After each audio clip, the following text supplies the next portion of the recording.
Hello बेटा, I am audible. Hello hello बेटा, I am audible. भाई ये बताओ तुम लोग कैसे हो पहले तो। ठीक है, तुम सब कैसे हो? Good afternoon all of you. Good afternoon, good afternoon. Hmm. पहले तुम लोग बताओ कैसे हो सारे के सारे। आई एम फिट, यही चाहिए। ठीक है, फिट रहना है, हेल्दी रहना है, क्योंकि टारगेट मतलब थोड़ा बड़ा तो नहीं बोलूंगा, ठीक है बड़ा ही है। ठीक है, तो उसके लिए हेल्दी और फिट रहना सबसे प्रायोरिटी पर है। क्लियर है बिल्कुल? हाँ, अगर हेल्दी फिट रहोगे और कंसिस्टेंसी से काम करोगे तो जीत जाओगे, पक्की बात है। बिल्कुल मैं आने वाला हूँ। ठीक है, बिल्कुल कल संकल्प मीट वेदांतु चैनल पर भी मैं आ रहा हूँ। ठीक है, और अपने जिस पर आता था उस पर भी कंटिन्यू में, मतलब जो वेडनेसडे थर्सडे है ना। हाँ, अभी थोड़ा सा कुछ आईज प्रॉब्लम आ गई थी मुझे, मतलब स्क्रीन से थोड़ा दूर रखने के लिए बोला था उन्होंने, तो इसलिए थोड़ा नहीं आया। But again again it's okay, जो डायलेशन था मेरा ओके हो गया है। तो हाँ, इस वेडनेसडे यानी परसों, ठीक है, और थर्सडे, इनमें कोई एक दिन मैं अनाउंस कर दूंगा। ओके, डन, स्टार्ट करते हैं। और हाँ, रिवीजन सीरीज चल रही थी, तो उस रिवीजन सीरीज का जो सुबह 7:30 बजे, ठीक है, नीट रेप्लिका लगा हुआ है यार, तुम सब आ जाना।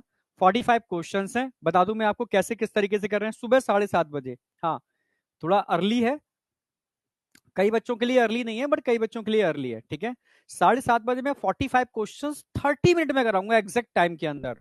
ठीक है, बहुत डिटेल एक्सप्लेनेशन नहीं होगा, 30 मिनट में 45 क्वेश्चन। ठीक है, अब ये देखना है कि आप कितने सही कर पाते हो ओएमआर शीट पर करना। ठीक है, नीट रेप्लिका मैं इसलिए बोल रहा हूं क्योंकि नीट के प्रीवियस ईयर में जिन सब टॉपिक पर जिस तरह क्वेश्चन आए, डिट्टो उन्हीं सब टॉपिक पर जहां 2 क्वेश्चन आए थे, तो मैंने 5 क्वेश्चन रख दिए हैं। ठीक है, इस तरीके से क्या होगा, उन सब टॉपिक की मल्टीपल प्रैक्टिस हो जाएगी। ठीक है, हाँ, तो कल सुबह 7:30 बजे हम लोग मिल रहे हैं लाइव सेशन में। ठीक है, नीट रेप्लिका, वही पहले वीक का रिवीजन, जो रिवीजन कराया था ना, उसका टेस्ट। ठीक है, हाँ, और फिर इस वीक का टारगेट तो चले गई, उसका मैं समरी पूरी शॉर्ट फॉर्म में पूरा वेटेज के साथ कल सुबह, उसके बाद आपको मिल जाएगी रिकॉर्डेड फॉर्म में लाइव के बाद। और अगेन जैसा चल रहा था चलेगा वैसे ही। ठीक है, चैप्टर सिर्फ 2 ही हैं। ठीक है, मैंने कहा था रिवीजन पर पहले प्रायोरिटी है, पहली प्रायोरिटी रिवीजन है। ठीक है, breathing and exchange of gases और बॉडी फ्लूइड एंड सर्कुलेशन, बिल्कुल नीट पैटर्न, जो अब तक के जितने भी हल्के या टिपिकल जो पेपर्स आए ना, उनपे जिस टाइप के क्वेश्चन आए हैं, उन्हीं का रेप्लिका बना दिया है मैंने यहाँ पर। ठीक है, जिससे कि थोड़ा सा आपको ये, मतलब ये सीरीज तुम पूरी कर लोगे ना, मैं 11th का सच कह रहा हूं, तुम्हारा मल्टीपल तरीके से रिवीजन हो जाएगा, छूटेगा कुछ भी नहीं, बस ये है।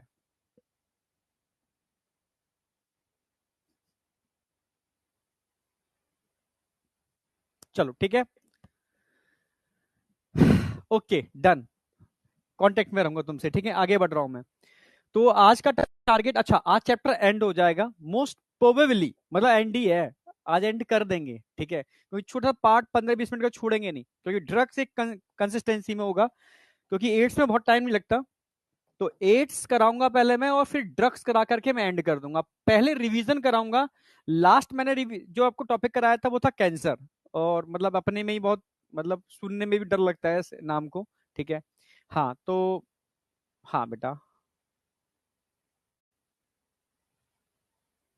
संडे को जो टेस्ट होगा बेटा वो माइनर होगा, आपके बैच वाला टेस्ट, जिसमें ये चैप्टर पूरा कंप्लीट आ रहा है। यस, कंप्लीट चैप्टर आ रहा है, human health and disease, Sunday वाले टेस्ट के अंदर, एब्सोल्युटली राइट। ठीक है, नेक्स्ट, तो कैंसर मैंने स्टार्ट कर दिया था। और कैंसर में सबसे पहले मैंने बताया था कि नॉर्मल सेल और कैंसर सेल में डिफरेंस क्या होता है। ठीक है, एक नॉर्मल सेल की बात करते हैं जो बॉडी के अंदर होती है, वो कांटेक्ट इनहिबिशन को फॉलो करती है, पर कैंसर सेल कभी भी कांटेक्ट इनहिबिशन को फॉलो नहीं करती। समझ रहे हो मेरी बात? एक बात ध्यान रखना। ठीक है, मेरी प्रायोरिटी है कि इसके बाद बायोटेक लूंगा मैं, क्योंकि चैप्टर आज खत्म हो जाएगा। और बायोटेक पूरी शिद्दत से करना, पूरी शिद्दत से। और मैंने हर बार कहा था कि बायोटेक से ऊट पटांग क्वेश्चन आ सकते हैं, और लास्ट ईयर देखो। ठीक है, अभी 2025 में बायोटेक का ऐसा क्वेश्चन आया था कि मतलब बच्चे गलत गलत करके आए हैं बहुत सारे। ठीक है, कोई कई कंसेप्ट को उठा करके जोड़ दिया उन्होंने। ठीक है, पर वो बच्चे जो वास्तव में शिद्दत से पढ़े थे वो इतने खुश थे कि मजा आ गया उनको, कहा क्योंकि वो एनसीईआरटी से बाहर की चीजें थी जो मैंने ऐड कराई थी, और सेम वैसा ही बाहर की चीजों वाला क्वेश्चन आया था। ठीक है, तो थोड़ा सा जो मैं जिस शिद्दत से कराऊंगा ना बायोटेक, उस शिद्दत से ही करना। ठीक है, पैरेलल आपका प्रिंसिपल ऑफ इनहेरिटेंस शायद खत्म हो गया होगा, मॉलिक्यूलर चालू हो गया होगा। जरा मुझे इतना अपडेट दे दो, मॉलिक्यूलर चालू हुआ? बायोप्सी बता रहा हूं बेटा, अभी मॉलिक्यूलर चालू हुआ? नहीं हुआ। ओके ओके ओके ओके, चलो अब हो जाएगा मॉलिक्यूलर चालू। और ठीक है, मैं थोड़ी सी मेहनत कर लूंगा आपके संग, टेंशन नहीं है, डन। ठीक है, मैं कर लूंगा मेहनत। ठीक है, तो बात कर रहे थे नॉर्मल सेल और cancer cell. Normal cell contact inhibition को फॉलो करती है, कैंसर सेल कांटेक्ट इनहिबिशन को फॉलो नहीं करती। वो एक दैत्य है, एक राक्षस है। ठीक है, यस, वो एक बार एंटर कर गया तो उसकी ग्रोथ रुकती नहीं है। वो नॉर्मल सेल का न्यूट्रिशन भी इनटेक कर लेता है और अपने अपनी ग्रोथ को नहीं रोकता। वो समझ रहे हो ना मेरी बात? हाँ, आसपास की जो नॉर्मल हेल्दी सेल होती हैं, ठीक है, उनके न्यूट्रिशन को, उनकी ऑक्सीजन को खुद ले लेता है, जिस वजह से भूखमरी से वो मरना चालू हो जाती हैं। समझे? यस, जितने भी नाइबरिंग सेल्स हैं, क्योंकि ये एंजियोजेनेसिस फैक्टर रिलीज करते हैं जो अपने आसपास ब्लड वेसल्स का एक नेटवर्क बना लेते हैं और दूसरी हेल्दी सेल के न्यूट्रिशन को भी तरफ खींच लेते हैं। ठीक है, बहुत डेंजरस होते हैं भाई। ठीक है, और इनके अंदर मैंने बताया था बेटा इनवेजिवनेस, नॉर्मल सेल में इनवेजिवनेस नहीं होती, वो कांटेक्ट इनहिबिशन को फॉलो करती हैं, टच होती है रुक जाएंगी।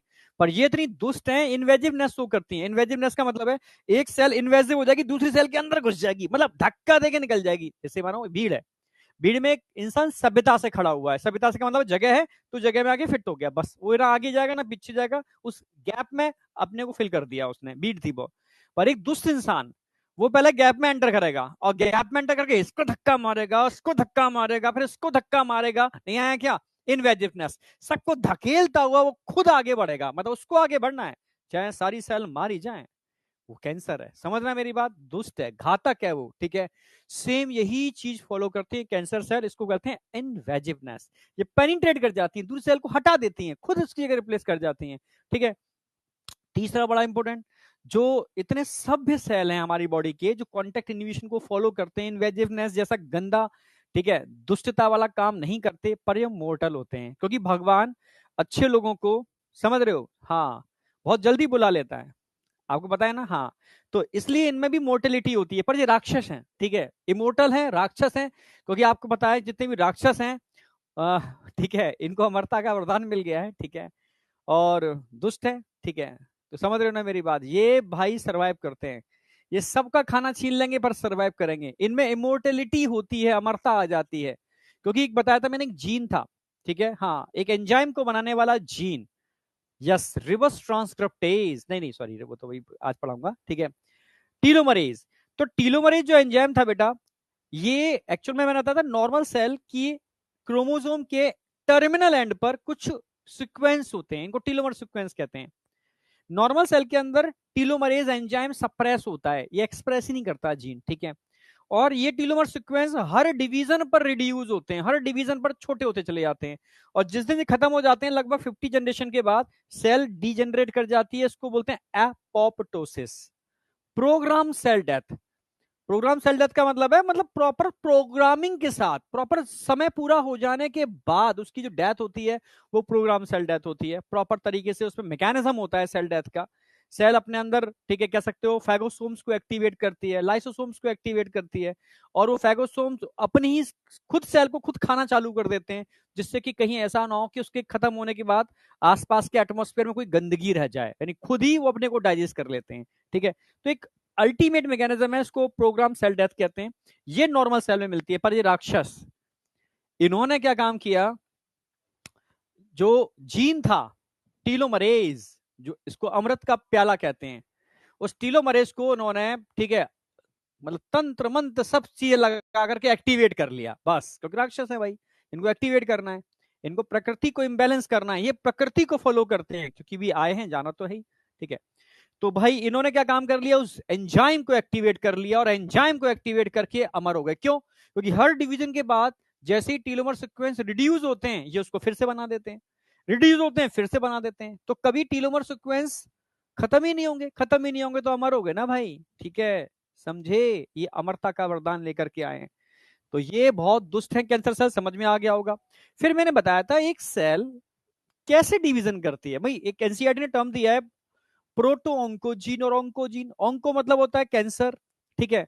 ऑन्कोजेनिक ट्रांसफॉर्मेशन, एक सेल का कैंसर सेल में कन्वर्जन, ठीक है। ऑन्को टर्म आ गया मतलब कैंसर, समझना मेरी बात। तो एक नॉर्मल सेल है, ठीक है, उसमें सेल सिग्नलिंग फैक्टर्स होते हैं, बाइंड करते हैं, तब वो अपने साइज को बढ़ाती है, तब सेल डिवीजन होती है। ये बहुत इंपॉर्टेंट फिनोमिनन है जो बॉडी के अंदर चलता है। पर जब सेल डिवाइड करती है ना, तो उसमें कई फेज होते हैं, G1 phase, S phase, G2 phase, M phase. ये बड़ी इंपॉर्टेंट फेज होते हैं, ठीक है, समझ रहे हो ना? हाँ, इन फेज को कंट्रोल करने के लिए आपको पता होगा G1 चेक पॉइंट होता है, S चेक पॉइंट होता है, G2 चेक पॉइंट होता है, ठीक है। यानी हर स्टेप पर चेक पॉइंट होते हैं, और उन चेक पॉइंट पर कुछ प्रोटीन्स, कुछ एंजाइम होते हैं, वो डिसाइड करते हैं कि पिछला फेज परफेक्ट हुआ या नहीं हुआ। क्योंकि अगर कुछ भी गड़बड़ी होगी तो सेल को आगे नहीं बढ़ने देंगे, जिससे कि कैंसर ना हो जाए। सेल को उसी स्टेज में अरेस्ट कर देंगे और उसका एपोप्टोसिस कर देंगे। क्लियर है? ये एक बेहतरीन मैकेनिज्म है चेक पॉइंट, ठीक है। तो इस सेल की डिवीजन को कंट्रोल करने के लिए एक आध चीजें नहीं होती हैं, बहुत सारी चीजें होती हैं, तब सेल डिवाइड करती है। ये हिडन चीजें हैं, ठीक है। और इन सबको कंट्रोल करने के लिए जो जीन होते हैं बेटा, उनको बोलते हैं प्रोटोऑन्कोजीन। यानी तुम्हें लग रहा है एक मतलब लैम्बोर्गिनी जा रही है जूम तेजी से, तुम्हें लग रहा है वाह क्या गाड़ी है, क्या तेजी से चल रही है, ठीक है।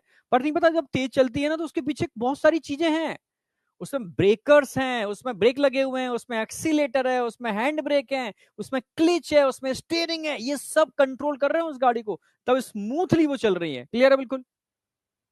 तो एक्चुअल में एक गाड़ी के कंट्रोल के लिए जो जो चीजें होती हैं, ऐसे एक सेल के डिवीजन के लिए जो जो चीजें होती हैं, जो उसकी डिवीजन को कंट्रोल करती हैं, वो सारे के सारे प्रोटोऑन्कोजीन हैं। और डिवीजन को कंट्रोल करते हैं मतलब अगर उनसे छेड़छाड़ हुई तो ऑन्कोजेनिक ट्रांसफॉर्मेशन हो जाएगा, मतलब अब वो ऑन्कोजेनिक में कन्वर्ट हो जाएंगे। क्लियर है? तो ऐसे जीन जैसे प्रोटोऑन्कोजीन जो सेल सिग्नलिंग फैक्टर को बनाते हैं, ग्रोथ रेगुलेटिंग फैक्टर को बनाते हैं, मेटाबॉलिज्म कंट्रोलिंग फैक्टर को बनाते हैं, ये सब प्रोटोऑन्कोजीन होते हैं। चेक पॉइंट जितने भी होते हैं वो ट्यूमर सप्रेसर जीन होते हैं, मतलब ट्यूमर होने से रोकने वाले जीन, इनको चेक पॉइंट कहते हैं, ठीक है, सेल साइकिल चेक पॉइंट, ठीक है। जैसे मैंने एक एग्जांपल दिया P53 जीन, बड़ा इंपॉर्टेंट है, बहुत सारे एग्जाम में पूछा गया है, मतलब मेडिकल के अलावा भी एग्जाम होते हैं ना, सिविल के एग्जाम, ठीक है, जैसे तुम नीट का एग्जाम देते हो, जैसे नेट गेट का एग्जाम होता है, बहुत बार क्वेश्चन आता है P53 जीन से। ध्यान रखना, ये जीवन चेक पॉइंट है, सबसे पहला चेक पॉइंट है, सबसे इंपॉर्टेंट चेक पॉइंट है, ठीक है। ये चेक करता है जीवन फेज ठीक है तो ठीक है, नहीं तो सेल को मैं एस फेज में एंटर नहीं करने दूंगा, क्योंकि एस फेज में डीएनए का डुप्लीकेशन होता है, वहां गड़बड़ हो गई तो मामला खराब हो जाएगा, एक्सीडेंट हो जाएगा। समझे या नहीं समझे? यस या नो? चलो ठीक है। तो बस ये सोचो, इतने इंपॉर्टेंट जीन है जो सेल को कैंसर होने से रोकते हैं। इन जीन में अगर म्यूटेशन हो गया तो कैंसर हो जाएगा, इन जीन में म्यूटेशन हो गया कैंसर हो जाएगा, ठीक है। और ये जब म्यूटेशन होगा, यानी प्रोटोऑन्कोजीन में अगर म्यूटेशन हो जाए तो उसको ऑन्कोजीन बोलते हैं, यानी म्यूटेंट प्रोटोऑन्कोजीन को हम ऑन्कोजीन बोलते हैं। यानी ऐसे जीन जो कैंसर प्रोड्यूस कर रहे हैं वो कभी जमाने में प्रोटोऑन्कोजीन हुआ करते थे, अब ऑन्कोजेनिक ट्रांसफॉर्मेशन हो गया है। समझ में आ गया? तो ये चीज समझ में आनी चाहिए, इनमें अगर म्यूटेशन हो जाए तो कैंसर हो जाता है। ये नॉर्मल मैंने कंसेप्ट बताया था। फिर एनसीईआरटी पर आ गया था मैंने कहा था एनसीईआरटी बोलती है कि एक नॉर्मल सेल का ऑन्कोजेनिक ट्रांसफॉर्मेशन किस किस माध्यम से हो सकता है। कार्सिनोजन सुना होगा ना, कि ये मत खाओ, ये मत, समझ रहे हो, जो भी है उससे बचो, ठीक है, इन रेडिएशन से बचो, ये सब कार्सिनोजेनिक है। आजकल तो मूवीज में टर्म यूज कर रहे हैं इसको, कार्सिनोजेनिक सब्सटेंस, कार्सिनोजन, न्यूज में आ रहा है कार्सिनोजन, कैंसर प्रोड्यूसिंग, उनको कार्सिनोजन कहते हैं जो कैंसर प्रोड्यूस करते हैं, ठीक है। जैसे टोबैको, तंबाकू कार्सिनोजेनिक सब्सटेंस है, ठीक है। हुक्का, बीड़ी, सिगरेट कार्सिनोजन है। शराब लिवर कैंसर कर देती है। हेपेटाइटिस बी वायरस, ठीक है, लिवर कैंसर कर देता है। ह्यूमन पेपिलोमा वायरस, ठीक है, जेनिटल कैंसर कर देता है, आप जानते ही हो। और अब मैडम क्यूरी का केस सुना होगा आपने, ठीक है, एक्स रेज, गामा रेज से उनकी डेथ हुई थी, ठीक है। तो ये कार्सिनोजेनिक है, यहां तक कि अल्ट्रा वायलेट रेज, तभी कहते हैं कि अभी ओजोन की एक परत है, उसकी वजह से, ठीक है, जो सनलाइट है उसमें सारी रेज होती हैं पर फिल्टर हो जाती हैं, नीचे अल्ट्रावायलेट रेज नहीं आती, ठीक है, समझ रहे हो। तो अल्ट्रावायलेट रेज मैंने बताया था, इवोल्यूशन पढ़ाऊंगा अभी, इवोल्यूशन में बहुत अहम भूमिका निभाई है। अगर अल्ट्रावायलेट रेज नहीं होते तो म्यूटेशन नहीं होता, म्यूटेशन नहीं होता तो आज की डेट में बैक्टीरिया से हम नहीं बने होते। इतना बड़ा इवोल्यूशन हुआ म्यूटेशन की वजह से, म्यूटेशन का भी रोल है इसके अंदर। तो कहीं ना कहीं अल्ट्रावायलेट रेज भी म्यूटेशन कॉज करते हैं, मतलब कार्सिनोजन होते हैं। तो इसका मतलब 3 प्रकार के कार्सिनोजन हो सकते हैं, ठीक है, यस, बायोलॉजिकल, फिजिकल और केमिकल। क्लियर है बिल्कुल। ये कार्सिनोजन एक नॉर्मल सेल का ऑन्कोजेनिक ट्रांसफॉर्मेशन कर सकते हैं। जब सेल का ऑन्कोजेनिक ट्रांसफॉर्मेशन होगा तो सेल एक ही जगह तेजी से बढ़ना चालू होगी, पर एक कैप्सूल के अंदर होगा, ठीक है, कैप्सूल के अंदर ग्रोथ होगी। यानी अब इसको, अभी फिलहाल हम इसको ट्यूमर बोलते हैं। जब सारी सेल एक ही जगह है तो ट्यूमर है। सेल कैप्सूल से निकल के बाहर आ गए, सर्कुलेटरी सिस्टम में एंटर कर गए, चाहे वो लिम्फ हो या ब्लड हो, अब उसको हम मेटास्टेसिस कहते हैं। मेटास्टेसिस लोकल लेवल पर भी होती है और मेटास्टेसिस बड़े लेवल पर भी होती है, मतलब पूरी बॉडी में फैल गया, ठीक है। तो समझो पहली बात, इन छोटे छोटे नन्हे नन्हे कैंसर सेल को हम नियोप्लास्टिक सेल्स बोलते हैं। एक छोटी सेल है ना, वो नियोप्लास्टिक सेल्स है, और पूरे बंच को नियोप्लाज्म बोलते हैं, समझ रहे हो ना, पूरा बंच, ठीक है, capsulated neoplasm, it is benign tumour. Benign का मतलब अभी दयालु है, बयान में दयालु होता है, मतलब अभी घातक नहीं है क्योंकि एक जगह है, ठीक है, सर्जरी करके इतने पार्ट को निकाला जा सकता है, कोई दिक्कत नहीं है, ठीक है। पर ये जो नियोप्लाज्म या नियोप्लास्टिक सेल्स हैं, इतनी दुष्ट होती हैं, ये एक एंजियोजेनेसिस फैक्टर रिलीज करती हैं, जो आसपास बहुत सारे ब्लड वेसल्स को बना देता है, एंजियोजेनेसिस करता है, ठीक है। इससे क्या होगा, जो आसपास की सेल्स हैं उनका न्यूट्रिशन इनके पास आना चालू हो जाएगा, ये तो एकदम पहलवान बनना चालू कर देंगे, और जो नॉर्मल सेल थे जो बॉडी को प्रोटेक्ट कर रहे थे वो कमजोर होना चालू हो जाएंगे। ये तो समस्या है कैंसर केस में। कैंसर जैसे जैसे बढ़ता है, नॉर्मल सेल वैसे वैसे घटना चालू हो जाते हैं, बड़ा खतरनाक कंडीशन है, ठीक है।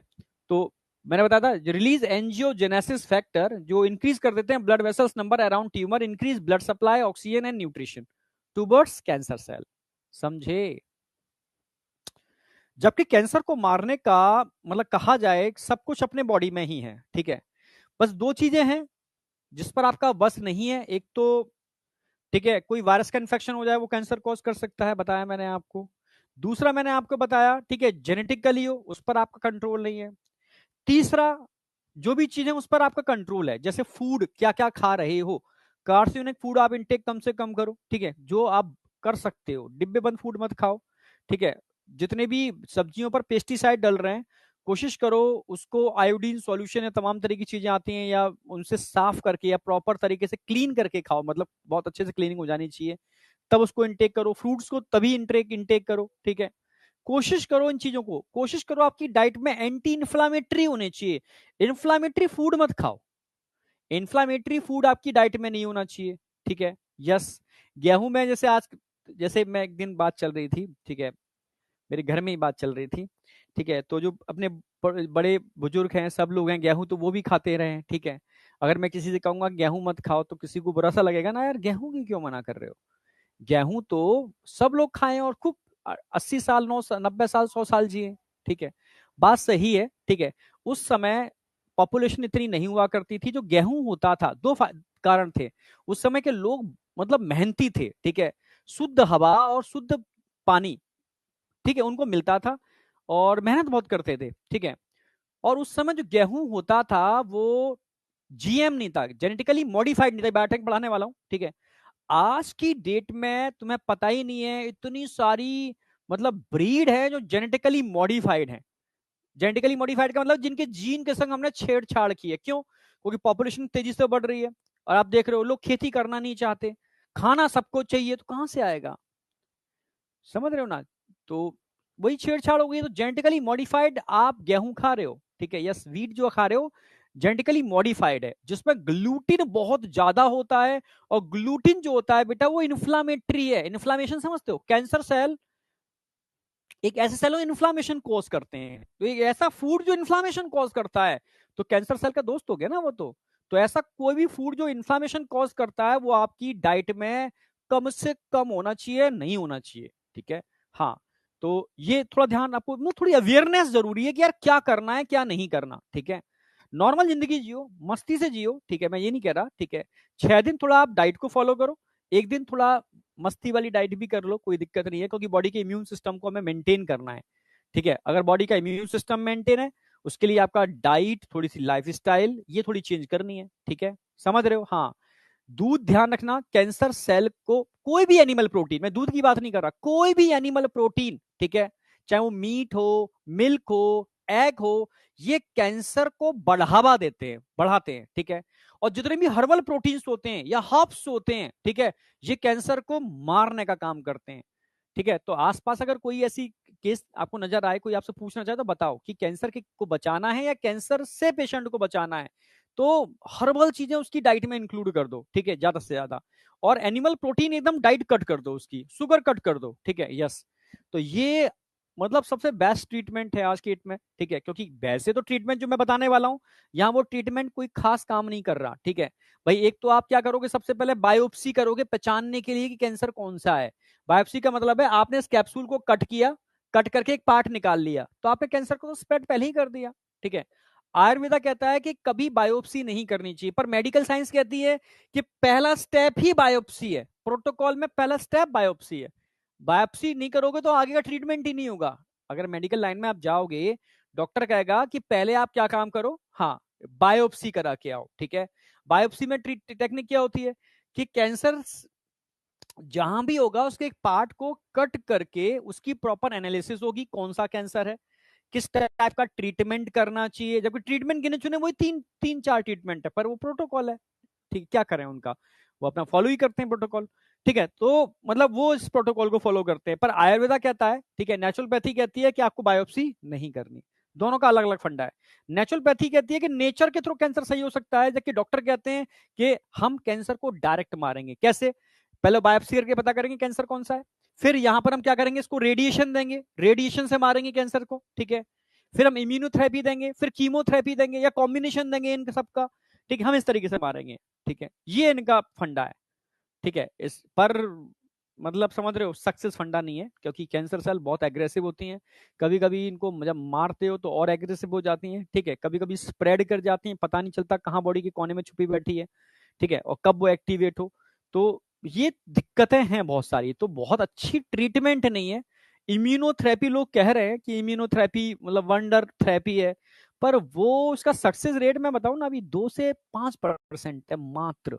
सोचो 95% वो थेरेपी सक्सेस ही नहीं कर रही है, जबकि लाखों लाखों नहीं करोड़ों, मतलब करोड़ तक था, उसको घटा घटा करके ये लोग, ठीक है, 20-25 लाख पर या जो भी 40 लाख पर लेकर के आए। ठीक है, कुछ इंजेक्शन इनके, तो सोचो मतलब इतना आसान नहीं है, सोच रहे हैं। ठीक है, तो ये चीज ध्यान रखनी है आपको। मैंने बताया था मेटास्टेसिस, अगर कैप्सूल फट गया तो कैंसर सेल कहां जाएंगे, बाहर निकल आएंगे, और उसकी क्या हो जाएगी, मैलिग्नेंसी, स्प्रेड कर जाएंगे। एक टर्म आता है स्प्रेडिंग के लिए, मैलिग्नेंसी। अब इसको मैलिग्नेंट ट्यूमर बोलेंगे, और malignant tumour is a cancer. Cancer मतलब घातक, बिनाइन मतलब दयालु, कैंसर का मतलब है अब घातक हो चुका है, मैलिग्नेंट हो चुका है। ठीक है, अब तो ये 1 से 50 कैंसर बना देगा, फैल गया, स्प्रेडिंग हो गई। स्प्रेडिंग के लिए टर्म यूज करते हैं मेटास्टेसिस। ठीक है, तो ये ध्यान रखना है आपको, ये सारे टर्म नीट में बहुत पूछे जाते हैं।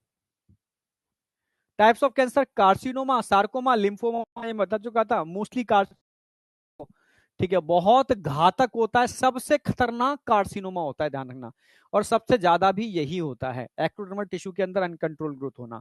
हाँ, मेसोडर्मल टिश्यू में अनकंट्रोल ग्रोथ होना सार्कोमा बोलते हैं, लिम्फोमा ब्लड कैंसर को बोलते हैं। मैंने बताया था फिजिकल कार्सिनोजन भी हो सकते हैं, ionic radiation, non ionic radiation. Chemical में टोबैको एनसीईआरटी ने एग्जांपल दे रखा है, और बायोलॉजिकल में 2 एग्जांपल, ह्यूमन पेपिलोमा वायरस आप जानते हो, हमने एसटीडी में पढ़ाया था। ठीक है, और हेपेटाइटिस बी वायरस। ठीक है, कैंसर डिटेक्शन, भाई डिटेक्शन मतलब डायग्नोस करने के लिए पहला मैंने बताया बायोप्सी। बायोप्सी का मतलब होता है कि जहां कैंसर ट्यूमर है वहां से छोटे से टुकड़े को काट लो, तोड़ लो, वहां से निकाल लो छोटे से पीस को, फिर स्लाइड पर रख करके माइक्रोस्कोपिक स्टडी होगी, ये नॉर्मल सेल है कि कैंसर सेल है, इसको बायोप्सी कहते हैं। हिस्टोपैथोलॉजी कहते हैं सैंपल कलेक्ट करने का प्रोसेस बायोप्सी, और फिर स्टडी क्या करते हैं, हिस्टोपैथोलॉजी। ठीक है, मतलब आयुर्वेदा के हिसाब से, नेचुरोपैथी के हिसाब से it is a dangerous condition. ठीक है, हाँ, वो तो आपने पहले ही फैला दिया उनके हिसाब से, पर मेडिकल साइंस के हिसाब से it is a first step. फिर मैंने बताया रेडियोग्राफी, एक्सरेज यूज करते हैं इसके अंदर, ठीक है, देखने के लिए। सीटी कंप्यूटर टोमोग्राफी, अब सीटी तो नहीं डायरेक्टली लोग करते, अब पेट सीटी करते हैं, जिसमें रेडियो एक्टिव ग्लूकोज को ब्लड में इंजेक्ट कर दिया जाता है। यस, बहुत कॉस्टली है, ठीक है। मतलब सबसे मिनिमम जहां बल्क में होती है वहां 12,000 रुपए इसका टेस्ट है, जहां बल्क में होती है रेयरली। और 50,000, 60,000, 80,000 तक इसकी कॉस्ट है इस टेस्ट की मात्र, ठीक है। गरीब आदमी तो करवा भी नहीं पाएगा। पेट सीटी, एमआरआई सेफ है क्योंकि इसमें हम एक्सरे यूज नहीं करते, एक मैग्नेटिक फील्ड के थ्रू हम बॉडी का 3D इमेज बनाते हैं, ठीक है, इसको एमआरआई बोलते हैं। एंटी बॉडी अगेंस्ट कैंसर आज की डेट में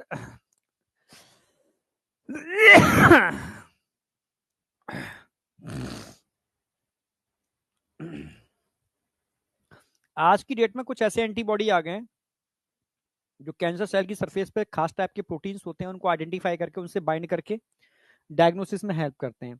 और मॉलिक्यूलर टेस्टिंग आज की डेट में आ गई है, जिसमें हम ये पता लगा लेते हैं कि इस इंसान के अंदर फ्यूचर में कैंसर होने की प्रोबेबिलिटी कितनी ज्यादा है, कितनी कम है। क्योंकि अगर कोई चीज जेनेटिकली है, बहुत ज्यादा चली आ रही है कई जनरेशन तक, तो इसको करा लेना ठीक है। इससे ये होता है कि हाँ, अगर चीजें ऐसी हैं तो थोड़ा सा आपको प्रिकॉशन रखना पड़ेगा, चीजों को अवेयर रहना पड़ेगा। पर ये चीज तो सबको ही करनी पड़ेगी, चाहे टेस्ट कराओ या ना कराओ। कोई कैंसर बुखार की तरह फैल रहा है बुरी तरह से, ठीक है। ट्रीटमेंट में मैंने कहा कोई ट्रीटमेंट है ही नहीं हमारे पास। डॉक्टर पहले स्टेप पे क्या करता है, उस पार्ट की सर्जरी कर देगा। फिर क्या करेगा, रेडिएशन रेडियोथेरेपी करेगा, उसमें गामा रेज यूज करते हैं। कीमोथेरेपी साथ कर देगा, इम्यूनोथेरेपी भी साथ में चला देगा वो। आप समझ रहे हो, ठीक है। इम्यूनो, कीमो, रेडियो, ये तीन ही है सर्जरी के बाद, यही, और कुछ है ही नहीं इंडिया में इसके अलावा, कुछ भी नहीं है इंडिया में इसके अलावा, मानो या ना मानो, ठीक है। हाँ, अब ब्लड कैंसर के लिए कुछ ट्रीटमेंट आ गए हैं, ठीक है। और कुछ होम्योपैथी के डॉक्टर हैं, वो आपकी इम्यून सिस्टम, टी लिम्फोसाइट के नंबर को बढ़ा करके थोड़ा उसको अगेंस्ट फाइट करने की प्रोबेबिलिटी बढ़ाते हैं। मतलब जितनी भी टाइप की थेरेपी जो नए नए लोग खोज रहे हैं, कर रहे हैं, वो सिर्फ आपके अंदर जो इम्यून सेल हैं, जो सो गई थी, जो कैंसर को मारने की क्षमता रखती थी, ठीक है, बस उसको एक्टिवेट करने के लिए नए नए तरीके ढूंढ रहे हैं, ठीक है। बस वही अलग अलग तरीके से लोग पेटेंट करा रहे हैं, उसको यूज कर रहे हैं। पर फंडा एक ही है कि आपके अंदर जो सेल अभी सोई हुई पड़ी थी, जिसकी वजह से कैंसर एक्टिवेट हो गया, ठीक है, उसको वापस रीएक्टिवेट करना, ठीक है। इम्यूनोथेरेपी भी इसी पर काम करती है, पर स्लो काम करती है, ठीक है, पर इफेक्टिव है। समझे नहीं समझे? देखो बेटा, चाहे इंडिया हो चाहे फॉरेन हो, बेटा इलाज अभी यही है, ठीक है। हाँ, इलाज यही है, बस अंतर इतना है, इंडिया के अंदर रेडियोथेरेपी होगी तो पूरी बॉडी का एक पूरा पार्ट टारगेट करते हैं, चाहे वो दिल्ली एम्स ही क्यों ना हो। एम्स की तो हालत बहुत खराब है, ठीक है, मैं तो क्या बताऊं, ठीक है। एम्स में तो सोचो मशीन तक नहीं है, एक इतने बड़े दिल्ली एम्स के अंदर एक सिंगल मशीन है, ठीक है। और 5-5 महीने की लोगों को नंबर मिलते हैं वहां पर, ठीक है। और मशीन आए दिन खराब रहती है, क्योंकि एक मशीन अगर 24 घंटे चलाओगे तो खराब तो हो ही जाएगी ना। बहुत बुरी हालत है, तभी तो कहते हैं दिल, मतलब जो बहुत मेहनत कर रहे हैं, उनका जो टैक्स पेयर है सही मायने में, उनके सारा टैक्स का पैसा ये कहाँ खा जाते हैं लोग, ठीक है, जो दिखा रहे हैं डॉक्यूमेंटेशन पर सबसे प्रायोरिटी है कि भाई दिल्ली जैसे एम्स बहुत सारे होने चाहिए। एम्स मैंने बताया खाली बिल्डिंग बनाने से तो नहीं बनेगा, जब तक वहां फैसिलिटी नहीं है। जब पता है कैंसर इतनी तरीके से फैल रहा है, तो हर एम्स के अंदर, ठीक है, इन समझ इन सब की फैसिलिटी होनी चाहिए भाई। अंतर इतना है, जैसे हमारे इंडिया के इसमें अगर कहीं कैंसर है तो आसपास के पूरे रीजन, पूरी बॉडी को एक्सपोज कर देते हैं ये लोग, ठीक है। विदेशों में जो मशीनें हैं वो बहुत हाई टेक है, वो थोड़े एडवांस है, ठीक है। वो टारगेट थेरेपी करते हैं, टारगेट थेरेपी के नाम पर टाटा मेमोरियल के अंदर करते हैं ये लोग, पर हैं तो अभी वही लोग, ठीक है। बहुत अच्छा टेक्निक नहीं है, बट वहां बहुत स्पेसिफिक डॉक्टर्स होते हैं जो वही वही टारगेट थेरेपी करते हैं जहां कैंसर सेल है, वो आसपास के सेल को हानि नहीं पहुंचाते, ठीक है। इस वजह से वो उनकी एक्यूरेसी हमसे बेटर है, ठीक है। मतलब थोड़ा कॉस्टली, इलाज कॉस्टली होता है, बट गिनी चुनी थेरेपी तो यही है सारी की सारी, ठीक है। हाँ, बहुत ज्यादा ट्रीटमेंट है नहीं। इम्यूनोथेरेपी का मतलब होता है बेटा आपके बॉडी के इम्यून सेल को ही जगाना, एक्टिवेट करना, ठीक है, कैंसर के अगेंस्ट। मैंने बताया भी था, ठीक है, कि दिल्ली के अंदर डिफेंस कॉलोनी में एक डॉक्टर हैं, वो सिर्फ होम्योपैथी डॉक्टर हैं। आप सोच ही नहीं सकते यार, होम्योपैथी वाला डॉक्टर क्या, मतलब एलोपैथी वाला क्या कमाएगा, वो होम्योपैथी वाला कमा रहा है, ठीक है। उसके यहाँ मतलब दिखाने जाओगे तो उस समय, आज की बहुत समय की बात है, 6,000 रुपये उसकी फीस थी डॉक्टर की देखने की, समझ रहे हो। हाँ, और लगभग 50,000 रुपए का 20 दिन का या 22 दिन का उनका दवा का ड्रॉप आता था, 50,000 रुपए का। ठीक है, और उस ड्रॉप को आप लेते रहोगे तो कैंसर रुका रहेगा। पर वो पहले ही कह देते हैं 80% लोगों में रुका रहता है और 20% लोगों में काम ही नहीं करता, पहले ही बता देते हैं। यानी अगर काम ना करे तो हमारी जिम्मेदारी नहीं है। समझ, सभी लोग इम्यूनोथेरेपी पे काम कर रहे हैं, किसकी इम्यूनोथेरेपी एक्टिवेट हो जाए। कुछ लोग, मैंने बताया था, एंजियोजेनेसिस फैक्टर को यूज करते हैं। ठीक है, मैंने ही मदर के लिए वो यूज किए थे। ठीक है, 5 लाख रुपए का वो सॉल्यूशन आते थे। जब तक दे रहे हो तब तक वो एंजियोजेनेसिस फैक्टर नहीं बन रहे हैं, तो कैंसर का स्प्रेडिंग स्लो हो जाता है। जो उसके जो पेनफुल इफेक्ट थे वो नहीं होते हैं। ठीक है, अब कब तक जब तक देते रहोगे, वो लाखों रुपए खर्च करते रहो, कोई इसका वो अंत नहीं है। ठीक है, बस पेशेंट को जो पेन हो रहा है वो पेन नहीं होगा। तो बस वही है, लोग जो करते हैं, ठीक है, अपने लोगों से प्यार, तो वो लोग जितना करा सकते हैं वो कराते हैं। ठीक है, पर हम लोगों ने तो खैर इम्यूनोथेरेपी भी कराई। ठीक है, बट कोई इफेक्ट नहीं आया, इसलिए it is a dangerous condition. ठीक है, मैंने थोड़ा सा कैंसर नाम आते ही बड़ा हो जाता है, दिमाग काम नहीं करता है फिर इसमें। ठीक है, चलो, यहाँ तक कोई डाउट नहीं होना चाहिए। दूसरी बीमारी और खतरनाक है, ठीक है, एड्स। पर एड्स आज की डेट में खतरनाक नहीं है, क्योंकि एड्स एक जमाने के अंदर, हाँ बेटा, कैंसर जितना मैं बता रहा हूँ उससे भी बहुत खतरनाक है। ठीक है, मैं उसको एक्सप्लेन नहीं कर सकता, वैसे समझो, एक तरीके से बहुत डेंजरस है। ठीक है, बहुत पेनफुल है, बहुत डेंजरस है, और ट्रीटमेंट अभी है नहीं। अब कितने साल लगेंगे इसके सही परफेक्ट हर तरीके के कैंसर की ट्रीटमेंट में, पता नहीं। ठीक है, आप लोगों को एक्टिवेट होना बहुत जरूरी है, इस फील्ड में जाना बहुत जरूरी है। ठीक है, और मैं कह रहा हूँ होम्योपैथी के डॉक्टर ना, मतलब उसकी अगर मैं अर्निंग की बात करूंगा, तो बड़े बड़े जो मतलब बिजनेसमैन होते हैं वो भी उसके बराबर नहीं कमा पाते हैं। ठीक है, वो इतना अर्निंग करता है। ठीक है, मतलब बड़ी बड़ी जो करोड़ों की गाड़ियां हैं उसकी लाइन लगी रहती है उसके यहाँ। तो इसलिए कहता हूँ कि डिपेंड करता है, आपने कोई नई चीज ढूंढ ली, आपने कुछ ऐसा कोई कुछ भी, मतलब कैंसर के अगेंस्ट अगर आप अच्छा काम कोई कर लेते हो, तो पैसा ऐसा तो कुछ भी नहीं होता, पैसे के तो पहाड़ लगा दोगे। ठीक है, पर कैंसर के अगेंस्ट कोई ऐसा काम कर लो, ये काम टेम्परेरी कर रहे हैं लोग, मतलब परमानेंसी वाला काम करो, तो लोग अपना सब कुछ निछावर कर देंगे आपके ऊपर, अगर आपने वास्तव में कुछ ऐसा कर दिया। ठीक है, तो बहुत, मतलब अभी ये फील्ड ऐसा पड़ा हुआ है। और ठीक है, करो कुछ बेटा, इसमें जरूरी है। एड्स की बात करता हूँ। एड्स का मतलब है एक्वायर इम्यूनोडेफिशिएंसी सिंड्रोम। एक्वायर, अपने आप पैदा नहीं होता, ये ट्रांसफर होता है एक दूसरे से। ठीक है, लॉस एंजल्स का केस था। ठीक है, एक मूवी आई थी, नाम तुम बताओ, तुम्हें शायद याद हो, फूलों का तारों का सबका कहना है, एक हजारों में मेरी बहना है। किस मूवी का गाना है ये बताओ?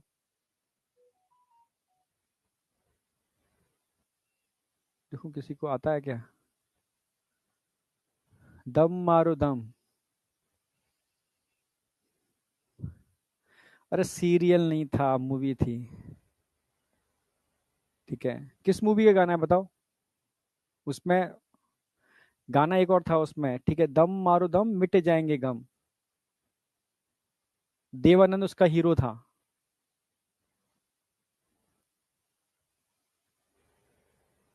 हाँ, हरे रामा हरे कृष्णा। अच्छा, हरे रामा हरे कृष्णा पिक्चर का नाम था, ओके। भाई कौन है बच्चा है, इसको पता है? विनीत। अरे भाई बच्चे जानते हैं, मुझे नहीं पता था।